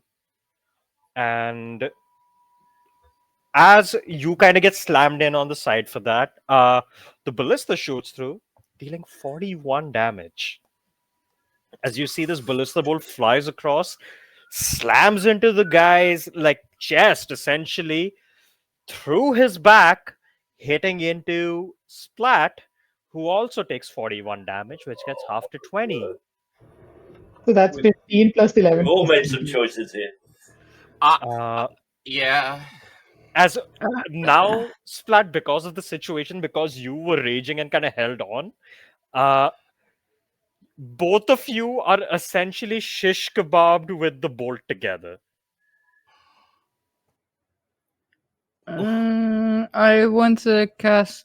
Wait, no, I cannot do that. Fuck. How far away is Splat? They're too far away is the problem. They're too far away, and none of they- us can they fly. are- Like From I where can Cry fly. is, they are 40 feet away from Cry. Oh, I've gone back to the wall. Oh, you've gone back to the wall, then they would. Yeah, be but like- if I Yeah. I can fly again. That's no problem. Mhm. But okay. how bad, Splat? How bad are you looking? If I look at you, like how? I'm about half down, so I'm good. Oh, then why are you okay. worrying? It's fine. Oh, sorry. It's your just barbarian, such- guys. There's such big numbers being flung around. You're I have also level no 11. idea. So I have no idea. Okay. Splat's just going to look at the others, shish kebab through, and just say, "Hit him again." so Uh, on the first shot, can I use my Whales of the Grave on the celestial creature? yes, you can. I know it'll be Also, hard. Muriel, what are you doing during all of this? Have you been observing? That's a very good question. I mean, I think Muriel so far has been observing, because like, what is Muriel supposed to fucking do with a bunch of like everything happening at once? So Muriel is just gonna kind of look around to see if there's anything else that needs her focus, because if she's gonna go into that situation, she might hit someone that's on her team. I'm You can roll I'm me a perception focused. check. Okay. That was 13 necrotic, Uh, which you'll have. He still looks fine, but yeah, still a lot of damage came through there. okay, that is a 20 because it has a +2, so yay. 20. Yeah, you see, these guys seem to be dealing with like the person who was clearly giving orders around here. At least for Yep. like this battalion that like is in front of your section of the wall. Uh, Looking around, you see a couple things that catch your attention. Firstly, you see down the wall where like the causeway is, people are your soldiers. You have given them a bit of breathing room, but they're still having a tough time down there. Like they seem to be like very much just in a big melee skirmish against like the horde. That's been a little rough. They seem to be like slowly like breaking further in. You have barricades and stuff kind of slowing them down, but they're holding as much as they can. Uh, you see, Eastern Wall seems fine. The Western Wall is having a very rough time. Whatever that thing was that you saw for a moment with the gigantic hand is giving them some trouble. You see a bunch of like plumes of smoke rising from the Western Wall. Uh, you also see the Silver Drake and Griffin riders nearby that are fighting the swarm in the sky. Uh, are vastly outnumbered, and a lot of them are like crashing down essentially. Like if like the mount gets hit, like they start to just like crash down. uh and on a 20, lastly, you notice above you, like way above you, like you see where Gore in his draconic form seems to be fighting both the big like whip holding general as well as like distracting the like giant eldritch creature with like his breath weapon and stuff. Gore looks heavily outnumbered. Like he seems to be fighting like three of these big lads on his own. Like one huge guy, one very strong looking demon, and that one general guy. And Can I try to get him to get his attention to get Muriel on his back? you want to Because get if he Gore's goes attention? down, if he goes down and takes me with him, I can spellcast from his back in I the air. see. Well, he's pretty far, so I'm gonna need a, I'll say, performance or persuasion check from you. Your Wait, I have a thing. Well, okay. hold on. This is gonna be the stupidest thing I'm gonna do. Okay. Wait, what is it? I'm afraid. I'm gonna go and use a cantrip, and I'm gonna use thunderclap to get his attention. What's your spell save DC? Um, Constitution 17. Is there anybody near me though? Like, are there people Wall is near me at the moment? packed wall to wall. Oh, okay, So I'm okay. gonna Can do it I for can you. I wait? Yeah. Then can I first try and get, I don't know, off the wall? Off the wall? Where are you going down the wall somewhere? Or what? Yeah, Okay. down the wall somewhere, You and Do run like, through. you want to fly? Do you want to fly? I will let you know. Sparkling flyer's concentration. It will drop on splat. Oh shit. Oh no, no. I no, thank you. It's fine. Okay. Uh, you run through the wall hub into like the portal, and you end up on the like lower level. You are further away from Gore now, but you cast Thunderclap. This time you don't hit anyone around you. You find like an empty spot there. Uh, and I will now ask for performance or persuasion with advantage. Performance or persuasion with advantage? Yes. Okay. I'm gonna go for performance. Or no, I'm gonna go for persuasion because I have a +7 in that. You know what? Yeah, we're still not in initiative, right? It's all soft initiative, yeah. Oh, okay. I'm gonna give a bardic inspiration Fuck! to Go for Wait, it. it Have a didn't bardic. take my fucking advantage again. Roll again. That's what I I'm need trying my to initiative do. to be harder. 19 because I have You a expected what? +7. I said I need my initiative to be harder. Okay, so it's collateral 19 damage. Yeah. technically. Uh, hold on. So 12 plus your modifier is how much? 19. So 19 total. And are you adding the bardic that Aiden gave you? hmm Yes. Okay. Okay. That's what, a D6 or D8? Oh, that Uh, is a D8. D8. Roll another Yes. D8. let's roll a d8. Let's roll a D8. 5. So 24. Uh, If yeah. that doesn't catch his attention, I don't know what will. w- Beyond the thunderclap, do you say anything? Muriel is gonna kind of like wave around her crystal more of all things, right? And just to show off the message because she knows that he can't possibly hear her, right? So just to show off, the whole thunderclap and the whole like lightning, she just trying to convey the fact that I can help you up there. By the way, can you? You sign that through your crystal as you Yeah, thunderclap to get his attention. Uh, Gore is going to cast a spell on you. Are you going to resist the saving throw or fail intentionally? I'm going to fail intentionally. He casts a vortex warp on you, and Okay. you clap, and everyone Yeah. around you just sees you disappear in a shunt of like arcane light, and you immediately are hit with billowing fast winds in the middle of a thunderstorm as you're on the back of an enormous dragon inside of a Let's cloud. go. Okay. I will Um. immediately ask you for a constitution saving throw. Yeah. No worries. Okay. Where's my Constitution Yeah. saving? Okay. Oh, important note because it's related to what just happened. Hmm. If I give you a bardic inspiration and you use it and the roll fails, you keep it. The roll Okay. succeeded. But yeah. Is it defeated? Is that It's enduring inspiration, right? enduring inspiration? Yeah. So it'll be on fails. It stays. On fails, yes, on Yeah. fails. It's sweet. Uh, I love it. That's Uh, why I wasn't sweating this roll too much. I was like, it's not a wasted inspiration. So what's your con saving throw? 18 plus? 18 plus 5. Ooh, yeah. You immediately feel nauseous at first, and like you feel out of breath and lightheaded, and then you just like hold on to like the scales, and you catch yourself as you see he is in the middle of some essentially like godlike battle where he's just hovering up, kind of like up straight, breathes out a breath weapon of fire towards one of the demons, turns to the big eldritch thing, and you see he raises a claw out towards it as he forms a small, essentially a tiny version of the sun, and hurls it at the creature. Okay, And so the yeah, thing that he's struggling with the most is the Eldritch thing, right?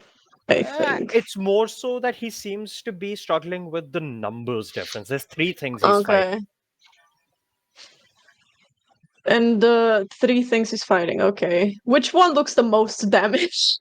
Out of the 3, it would be like the just like gruff, strong looking this like demon with like 5 heads on Yeah. him. He seems to be the most wounded. After that, it is the general with the whip and the lightning sword, and the least wounded is the eldritch creature. Okay. I'm gonna go for the guy with the 5 heads, right? Mm-hmm. Uh, let's see. Let's go for some bigger damage. Why not? All right. What are you doing? That's what I'm trying to.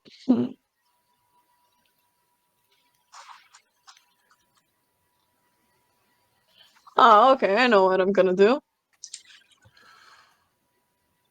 Where are you? Because I remember I had you somewhere.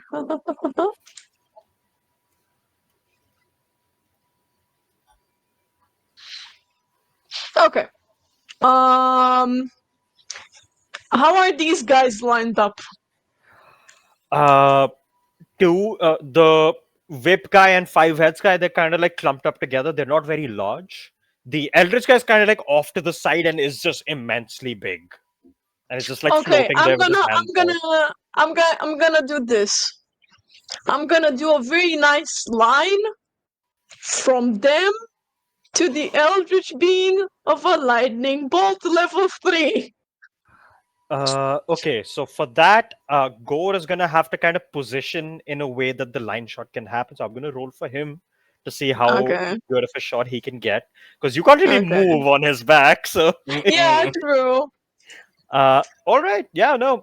Even for his like big size, he kind of like dodges like what seems to be a fireball out of the way, and as he like gets to like the other side, he hovers over, and you over his like just like big shoulder see a shot lining up, and you cast lightning bolt.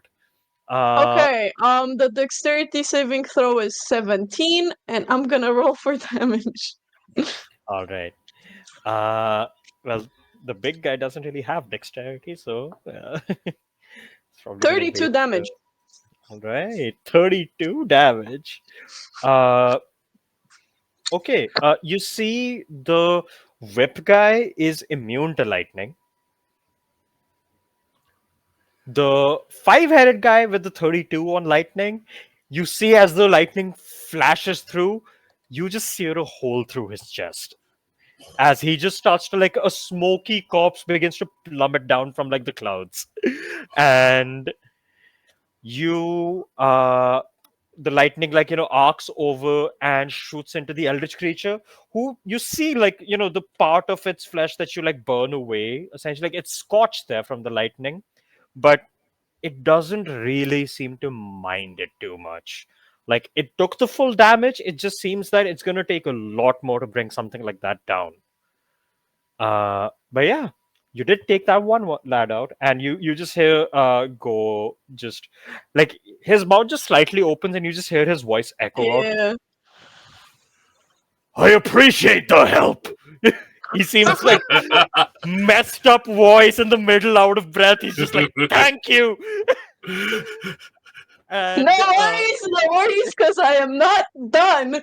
So, next up, oh, next the up, okay, the And next there was the- we all went, and Muriel's just been like, yeah, so the other guy, right? There's another guy, right? That is in yeah. the air apart from the being. Okay, and he's immune to lightning.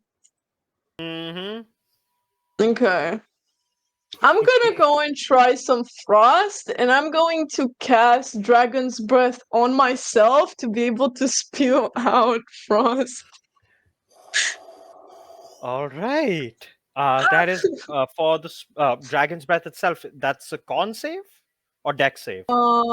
It's a deck save again of 17. Ooh. His dex is worse than his con, so there is that. But he does have legendary, so we'll see. Uh, Okay. And I'm gonna roll for uh, damage again. he succeeds, so roll for damage. He'll take half. Okay. This is what ice. Yeah. Okay. And it's this time is not a lot, but Uh, eh, okay, yeah, that doesn't do 17. too much. As you like, do this frost breath, it slams into him. He kind of just like brushes it off. You see, yes, he succeeded the save, but also he's resistant to cold as well. Demons are very fun. Most elements don't work on them, especially Mm. high-ranking demons. Fuck. Okay, I'm At gonna that have point, to like you've watch also been my. watching Gore fight, you notice he is resistant to fire, he's resistant to cold, he is immune to poison, he's immune to lightning, he is resistant to acid. Okay, I know what I'm going to have to do. I'm gonna have to pull out my necromancy shit. Oh no! But yeah, you do those things as go like appreciates your help, and you see he just tells you to hold on tight as he begins to like swirl around in the air, and he like flies deeper into the clouds to dodge attacks. Essentially, I'll say based on your last roll, you're able to hold on without losing consciousness. Okay. And as that is happening again, like from the cloud bank, we go down at you guys, like in this like standoff with Splat just holding this like angelic, like fallen angelic dude, like just like by his like neck. And you at this point, Splat, I'm gonna need to pose athletics from you. He's gonna try to break free now. He's given you enough. He rolled well, so let's see. Want me to roll athletics? Yes, you are raging, so advantage. How far away Yes! are they at this point? Uh, Still 70 feet or shorter? if you flew closer, you'll be like about 40 feet. Okay, can I? In a bit, I'll do something after this. Okay. Try something. I got a 20. Nat 20? No, total 20. Oh, he breaks out of it. Wait, he you breaks see out of the just, like, grapple and of the pokey stick thing? yes, he rolled a 27. Fuck, okay. He's strong. You see he essentially gets a little distance from you painfully, turns over with like his backhand, he just like breaks the spear or like the bolt that was like keeping you guys together. You both still have like a chunk in you, but he like breaks you apart and he just like gets away from the grapple. And he immediately makes 5 attacks against Splat. Oh no. Yeah, I'm dead. Oh no! Okay. Fuck. That's if he hits you. You are I still in rage. mean, Shouldn't have rage. tried. Okay, 1 has missed so far. 2 have missed, so 3 attacks hit. Out of the 3, 1 is a crit. No. I have the plate, so it doesn't work. You're fine. Did Oh, you swap yeah. to heavier armor? No, I didn't. Oh, then yes, the crit doesn't count. All Uh-huh. right. So I'm just gonna. All right, I need like a online roller for this. That's too much to count. That is so freaking cool. I love that armor. Yeah, Adamantine's great. Like, Splat's got really good armor. I'm like, oh, crit negator. That's a good one. okay. So you take a total of 52 piercing damage, half to 26.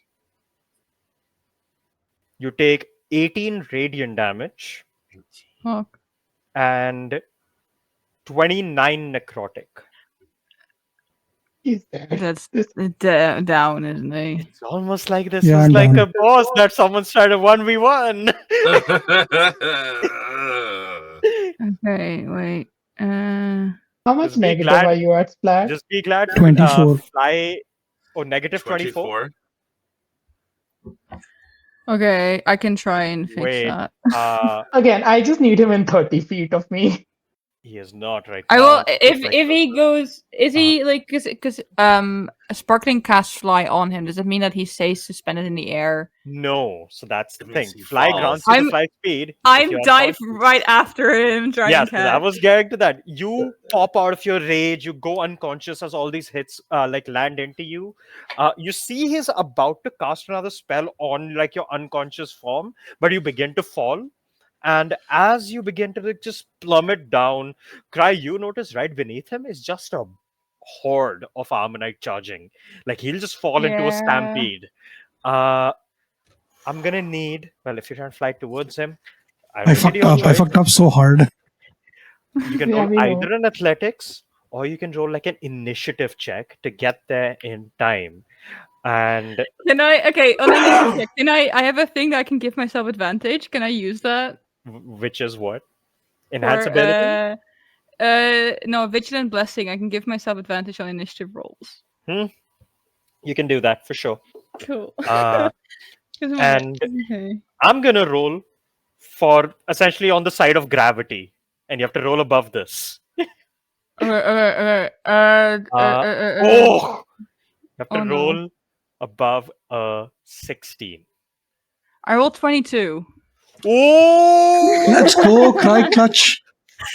Yeah, so I will try. I will try and catch him.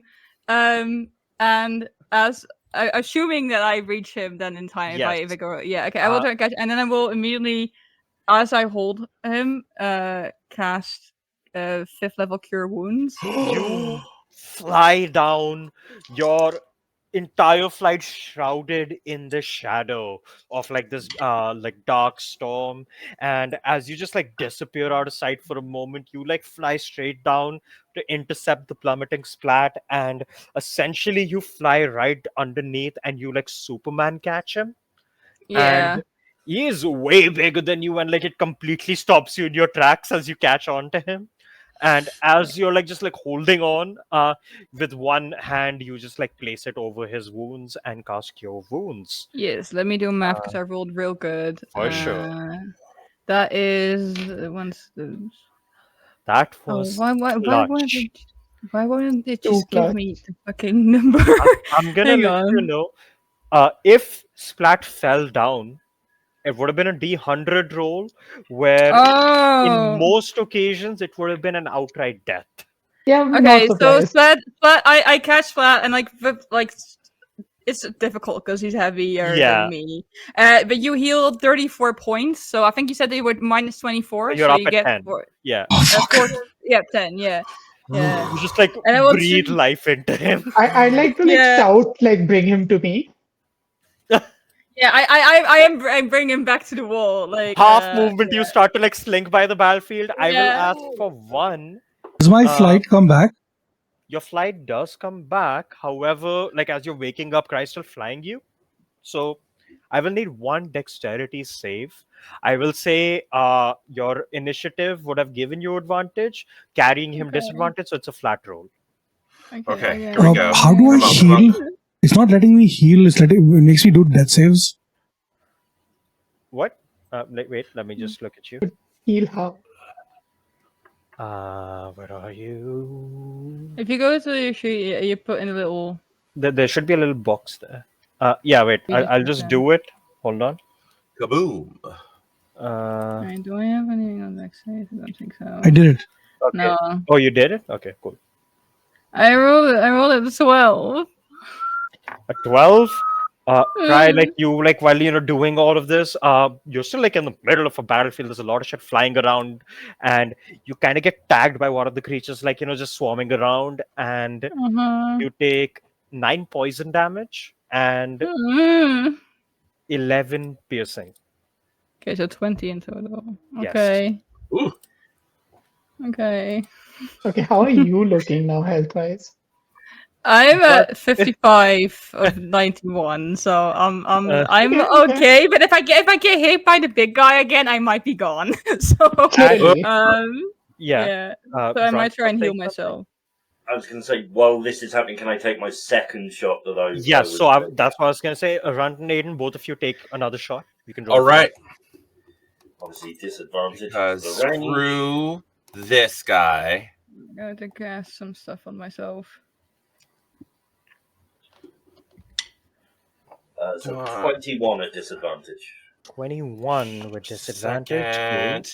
Second. 17. 17 misses. So this time you see like he's been hit by like 2 ballista bolts at this point. He's seeing where they're coming from, and he just like ducks out of the way from the third one coming, and he fires off a bolt of like this maligned holy light and shatters the ballista. Oh, I'm just gonna like boof, like jump And, away from the ballista. Like it just breaks off into splinters, and as that happens, Runt, you get one like free shot off while he's distracted. Roll your damage. No sneak attack now because no one's around him.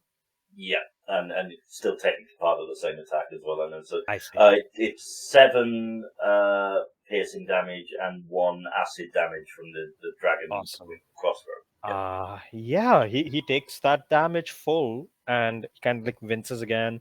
He's not looking great, but like he's not looking too bloodied. However, at this point, Splat, you're like kind of brought back to the wall. Like, you guys have to like regroup.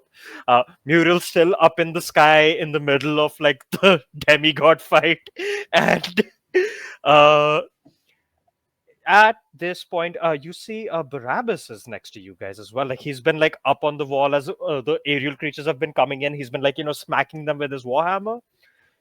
You just see he like plants his big ass tower shield like just into the wall, like into the floor of the top of the wall, and this almost like spectral version of this big Aarakocra like appears all around him, like 5 times bigger than him. Like the spectral version of himself appears with a big hammer, and he just goes and like slams it down and sends a shockwave across the air. These Okay. all lads have to do a con save. Uh, Ooh, okay. You see, as he does that, a bunch of these things just like from the shockwave just get like stunned and like just fall down all the way to the ground and splatter on impact. And as that starts to happen, he looks towards you guys and he just goes, "We don't have long." He looks around towards the docks, and you see like a bunch of the ships have been overturned. Some of them like blew up from like the water attacks, and you see other like larger creatures are like beginning to like crawl their way out of the ground. And as that's happening, you see, hold on, yeah. Uh, as that's happening, you see like there's a couple of ships still left, barely holding on, and he just looks at all of you and goes, "I'll meet you downstairs. We need to start moving now. If we wait any longer, we won't have ships." Uh, Okay, we got to run. yeah, I start Question. moving immediately. Like you guys have taken a chunk, like especially with Splat's corpse explosion, you've Yeah. taken a chunk out of like the northern forces, but it is too many of them to hope like you'll actually have like a clear shot to just walk to a ship. You Yeah. Yep. will have to make a break for it. It's the Okay, All right. before we start running, can I just like use my spell stored dagger and just fire off like 3 cure wounds on Splat? Go for it. You can roll that Splat. You can mark that. And as that happens, as Barabbas says all of that to you, you see he casts sending very quick to what Muriel gathers is to Gore. And Gore kind of like, in the middle of a fight, he just like, turns his head and you just see his big giant eye 19 looking hit? at Muriel. Uh, and he just looks at you and says, "Well, looks like we have to get you to a ship." And he looks over, reaches his big claw towards Muriel, grabs you, and he chucks you straight down Before towards the ship. okay, before he does that, can I try and like cast one last spell towards the guys he's fighting just to help out? Sure. Yeah. Okay. Um, where is it? Hold on, because I'm trying to find something. Mm-hmm. No worries. I'd like to jump down. Off the wall? I have a ring of feather falling. I can just do that. I just fly down. Cool. Okay. So he chucks me like towards the ship, right? Yes. Does that mean that I'm going to go above like troops and stuff? You will certainly. Okay. You do see as he's chucking you also casts a spell on you. As you see around your feet, there's just almost like a small cloud beginning to form. Oh, that's very nice. You know what? I would Yeah. like to do something on myself. I would like to Yeah. cast on myself after he chucks me flowing undead wrath. I would like to damage Excuse me? that go past. Is that a con save? Oh, What is It's a flowing wisdom undead? Oh save. no, it's a wisdom. Wisdom save of 17. I love And it. Why did I every make the time- spell? It's a custom and- spell. I know it. Okay. Holy shit! And everything Cool. that I pass by is going to take 2d4 necrotic damage, Roll. and it also takes 1d4 of a chosen damage until I am 30 feet away from them. Yeah. So Roll that would be roll 3d4, around 3d4 damage. and it's a minute Each of a creature I timer. pass. What? It's a minute, right? It's a full minute of it, Yeah. and it's Great. 15 feet from me. So like a, Actually, you're using the online roller. This should be fine. Roll me 30d4, please. how much? 30? 30. Okay. 30. Yeah. Alright. Wait, because I wanna. Wait, did I hear that right? 30 before? 3-0. Yes. Because Lovely. it's 3d4 per round. It happens for 10 rounds. You can just click the D for 100, like just a bunch of times. Don't do that. Don't do that. Please don't Please do that. don't. For my No, sake. like before clicking the roll 85 button. damage! Well, the chosen element was also necrotic, I take it. I love it. Yep. You start to like fly down, and as you're like plummeting for like the first like 100 or 200 feet, you're just plummeting through the sky. At that point, you see like the clouds begin to form properly around you, and they almost start to glide you down. And as that's happening, you cast Flowing Undead Wrath as you go over this battlefield. A bunch of like the swarm that would have intercepted you coming towards you, they just immediately get gnawed and crippled by like this necrotic energy, and they just eviscerate. And as they die, you just see like almost like, well, the rest of you see this fountain of necrotic energy on a cloud just moving across the battlefield very slowly, and just I could just eviscerating imagine I could just imagine Muriel like not wanting to like fall anymore, and she's just like walking with the cross as well, and she's like, son of a bitches. This is my Santa Claus. And you just see all of the Armonite below, like not all of them die to it, but many of them just start to get pelted by this necrotic energy. Muriel just slowly walking like, let's Yeah. go, I'm parting the seas. And you start to reach the one like ship that was kind of docked and prepped for a quick exit. Yeah. Like it's a smaller like vessel. And Yeah, she's gonna like stop the whole spell yeah. and then gonna like hop off. You get to the ship, and as you get to the ship, you see for a moment Raik appears onto the ship next to you. Like he teleports in, he looks around, gives you a nod, and he casts a big abjurative ward around the ship from any consistent like fire coming towards you. Now, because of what Muriel did, the rest of you, whatever you're trying to like do to get to the ship, you will have advantage. Yes. I wanted to ask really quickly, Ian, when I attacked the big dude, I attacked him with the hammer. He tanked the necrotic damage, but the radiant damage, but the fire damage still hit him full, right? Yes, that is correct. Okay, so before we leave, Splat is first going to turn to Sparkling, and just be like, before they jump off, right? Thank you for that, and also to Cry, I owe you one, maybe two, and as he watches, I want to jump off immediately after he says that. I am going with Runt and the rope. Yeah. All right. But Runt is also going to throw his greater healing potion to Splat and say, "I feel like I owe you that." I think my constructs will have to follow on the rope. I don't think they can just feather fall. I will say your constructs will get destroyed in this journey. You're gonna have to remake them on the ship. Motherfuck. They are not as. I would like to do two things really quick while we're doing this. When do you get to use that? No. Since how far away is this dude now? Is he's still flying, right? Yeah, he'll as like you're at the edge of the like wall, he'll be like 60 feet from you now. Yeah, I'm just gonna look him in the eyes and say, "You haven't killed me yet, motherfucker!" And I'm gonna hit him with level 8 fireball with my one.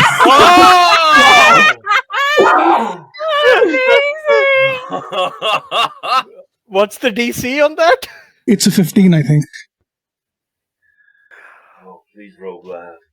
This is so stupid. Roll bad. I'm Please seeing fail, if please he fail, has please anything. fail. This is very silly. I love it. Yeah. He's used his legendaries as the thing. Uses legendary resistance. He's used them already. Oh, he used Uh, them all. I mean, yeah, it's a war zone. Like he's been saving against other things apart from you guys. Okay. Wait, 1 second. He hasn't made his save yet, right? I'm about to roll. Excellent. I am spending a bardic inspiration. Cutting And words, when he says, "Oh, I'm using dread words," excuse me, unsettling words. unsettling words. Alright. And like as he said, "You haven't killed me yet, motherfucker," and he drops that, and I'm like, I just put like I'm just going to say, should have killed us sooner, bitch. And then you just see those words like reverberate, Yeah. like, and hit him This in is so the cool. face before the fireball ignites. And I'm roll me a rolling D8. a D8. Yes, I'll roll after Come that. on. Wait, how far away is this guy now? Minus 60 feet 7. now. How much? 60. He takes Holy a minus shit. 7 penalty to his save. Minus Oh, 7. wow. Okay, Minus wow. 7. Okay, then I don't need to do whatever. Okay, so he had a +5 to his deck saves. Now he has a -2. And I'm gonna roll. He has to roll 16 or lower, right? He has to roll a 17 to make it now. Come on. Come on. Come on. Come on. Come on. That is a 9. Yes! Oh. Okay, How much now, damage? now it's a 13d6 because it's 8d6 on a regular thing plus 1d6 per every level. So that's, I'm hitting Yes. it for level 8. And, okay, don't fuck me. Good rolls, please. Come on. Come on. Good rolls. Good rolls. Oh, that's a bunch of 6s. Don't fuck me is the last question. Jesus! Lovely. Boom. Amazing. This is the only time you'll ever hear Is Splat he say dead? don't fuck me. Is he dead? Splat, you like pull up your wand and said like, "I'm not dead yet, motherfucker," with Aiden like helping you, saying should have killed us sooner.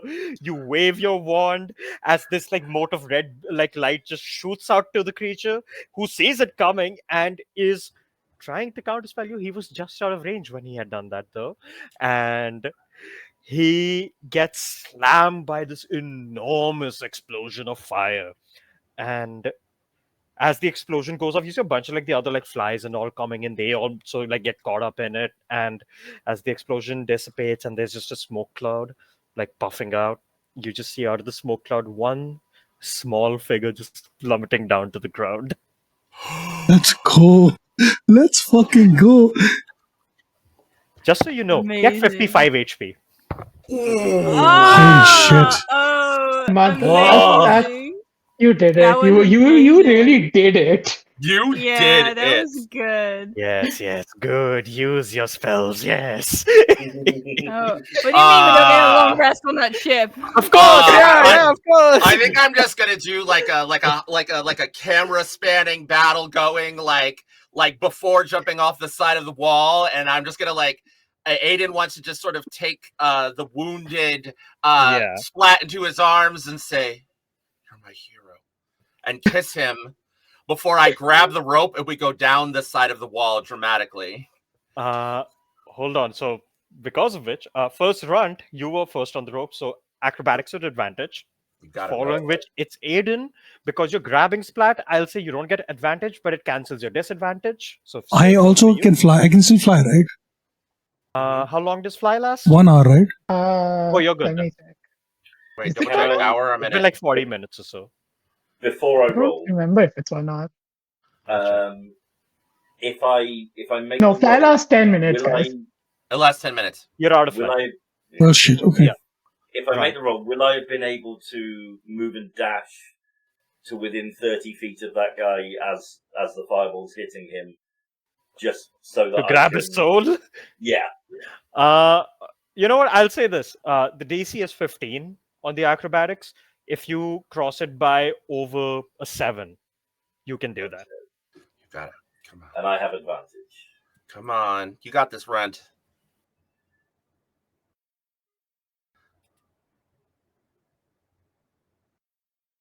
Yes! Are you kidding? Almost.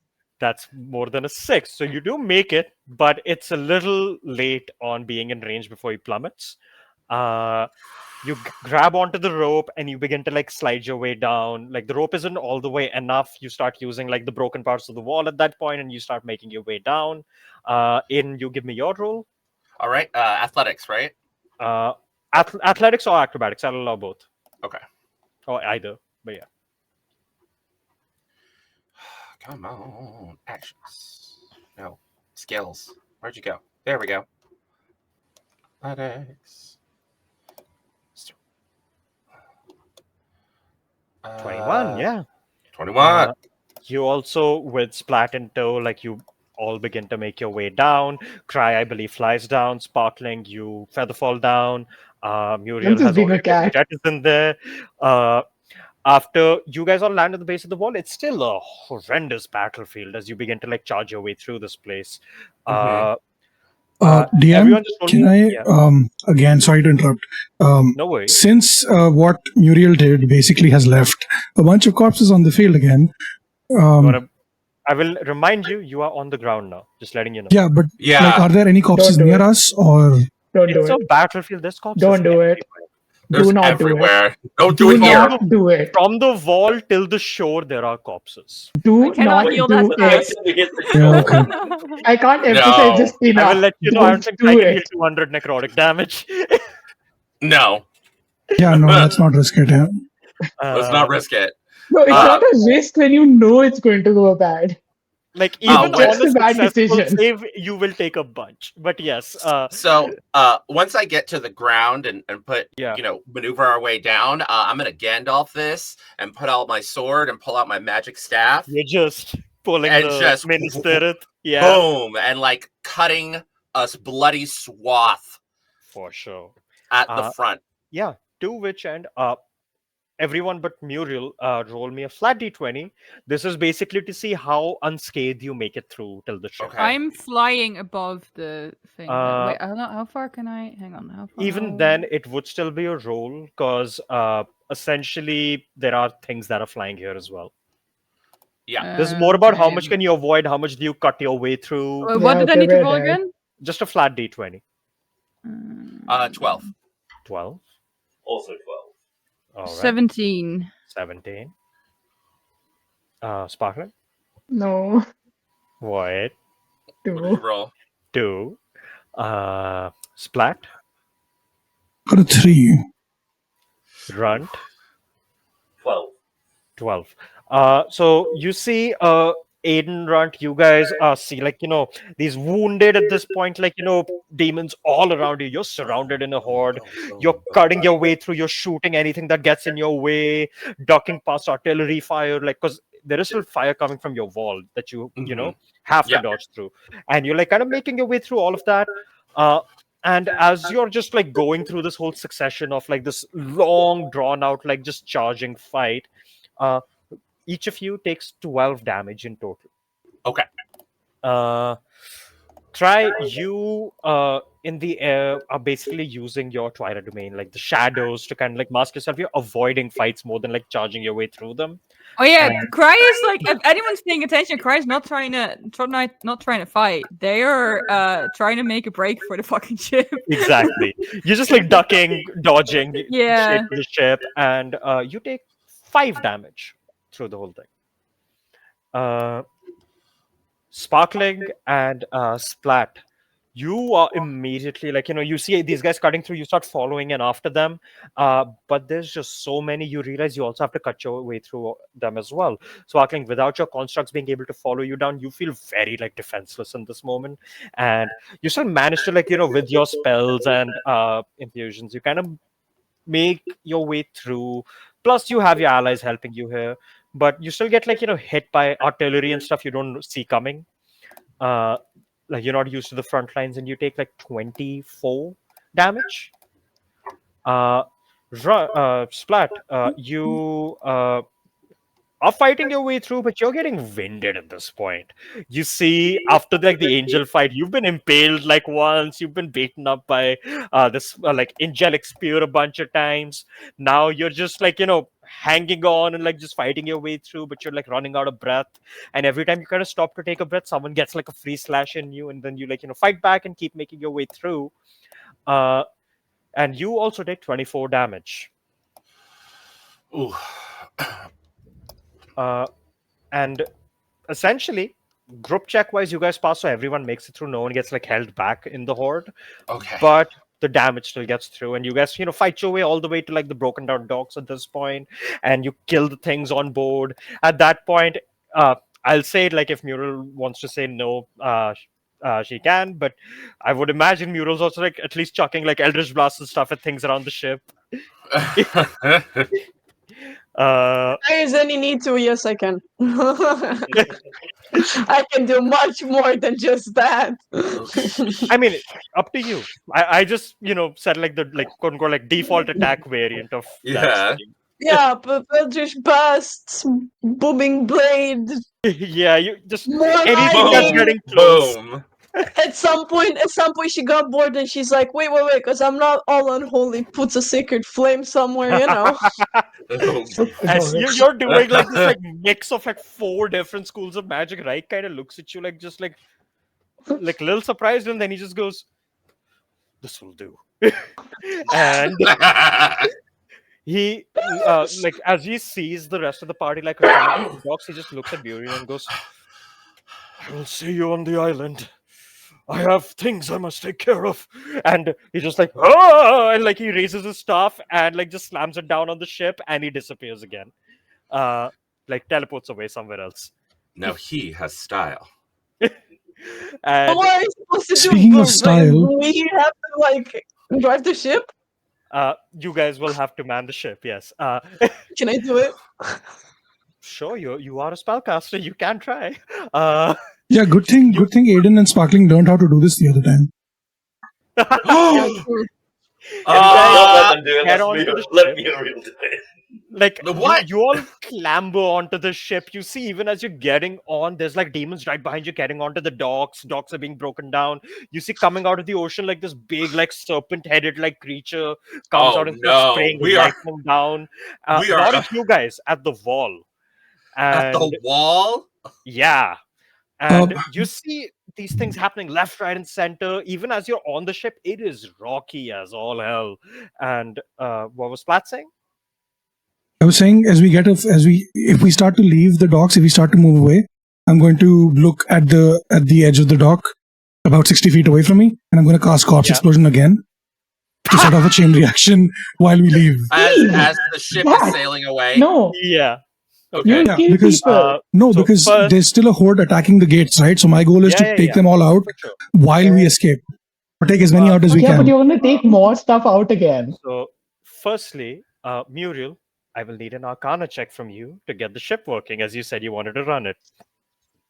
You run downstairs to go. the inert arcane crystal and put your Yes. hands on it. Okay. Can I do this, please? I should be A the one doing 19 this. plus a 6, so that is a 25.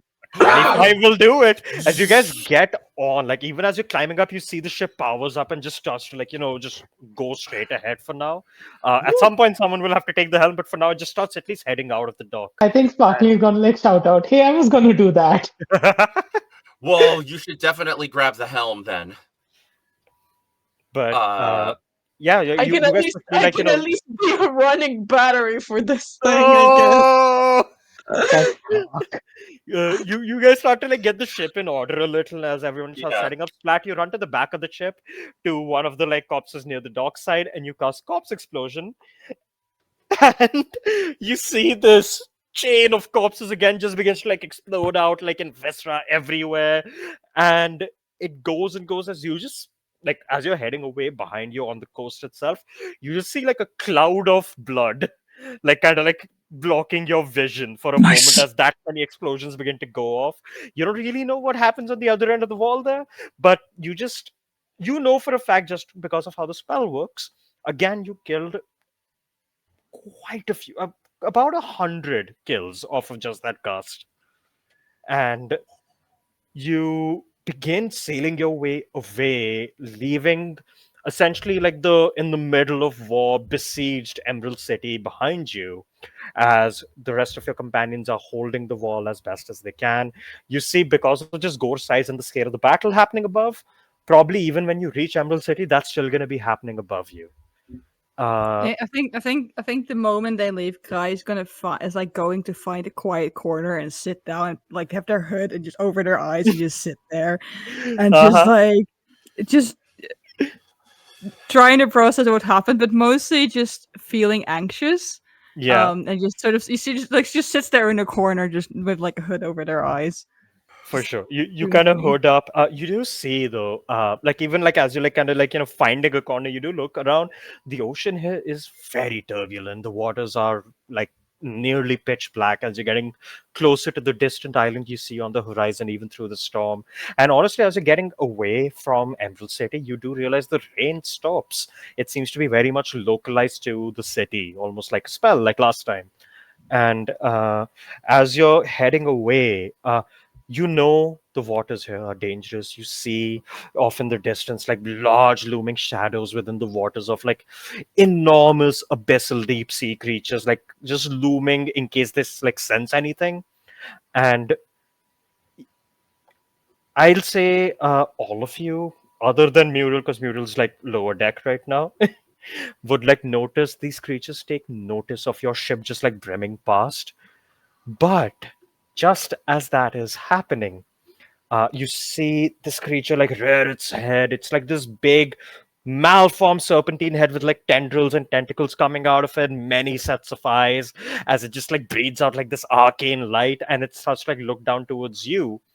However, before you guys even react, you just hear loud bangs, just bang, bang, bang, cannon fire shooting off from near you. As you see, there are ships heading your way, not warple vessels. These are full on like galleons. These are sailing ships. Uh, I will say everyone can roll a history check. History Cry check. with disadvantage, run with advantage. I was gonna say. I honestly don't think I don't think I have to roll because there's no way he knows that. Because I roll. What's that? I just got a 10. No Okay. way.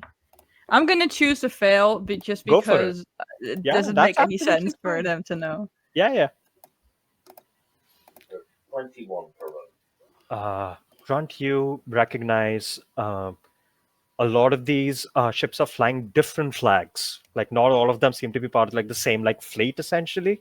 They have like different flags borne on them, and you've at the very least heard or maybe even seen a few like around like the ports near Emerald City. Uh, these are all pirate flags. Uh, but these are not northern pirates. These flags belong to the southern pirates who people have considered are less cold and bloodthirsty. They seem to be more amicable in the sense of, very much like you, like they end up protecting the people quite often, Hmm. even from the law in that case. But you recognize the flag of Captain Mead as one of them. You know Okay. he is a pirate lord. The others seem to be other like banner carriers and whatnot, and they have sailed into like the middle of the storm and are just shooting at those things. And you just hear one huge tiefling guy on one of the decks of that ship with thaumaturgy booming his voice towards you all, saying, "Oi, keep moving!" Thank you. And you guys keep sailing as like these like 5 6 ships that have come in just like get into like a conflict, like a skirmish with these abyssal creatures coming out Hmm. of the water, again giving you a corridor towards the island. Okay. And you don't know why they're here, what they're doing, but they're here. And you, after like about half an hour of that, look ahead of you. The waters have gone a little quieter. They're still turbulent, but like no conflict immediately. You just hear the distant crashes of cannon fire from the city, from the naval warfare, the crackling lightning, and the draconic demigod warfare are happening in the sky above you as you quietly begin to sail under this radar.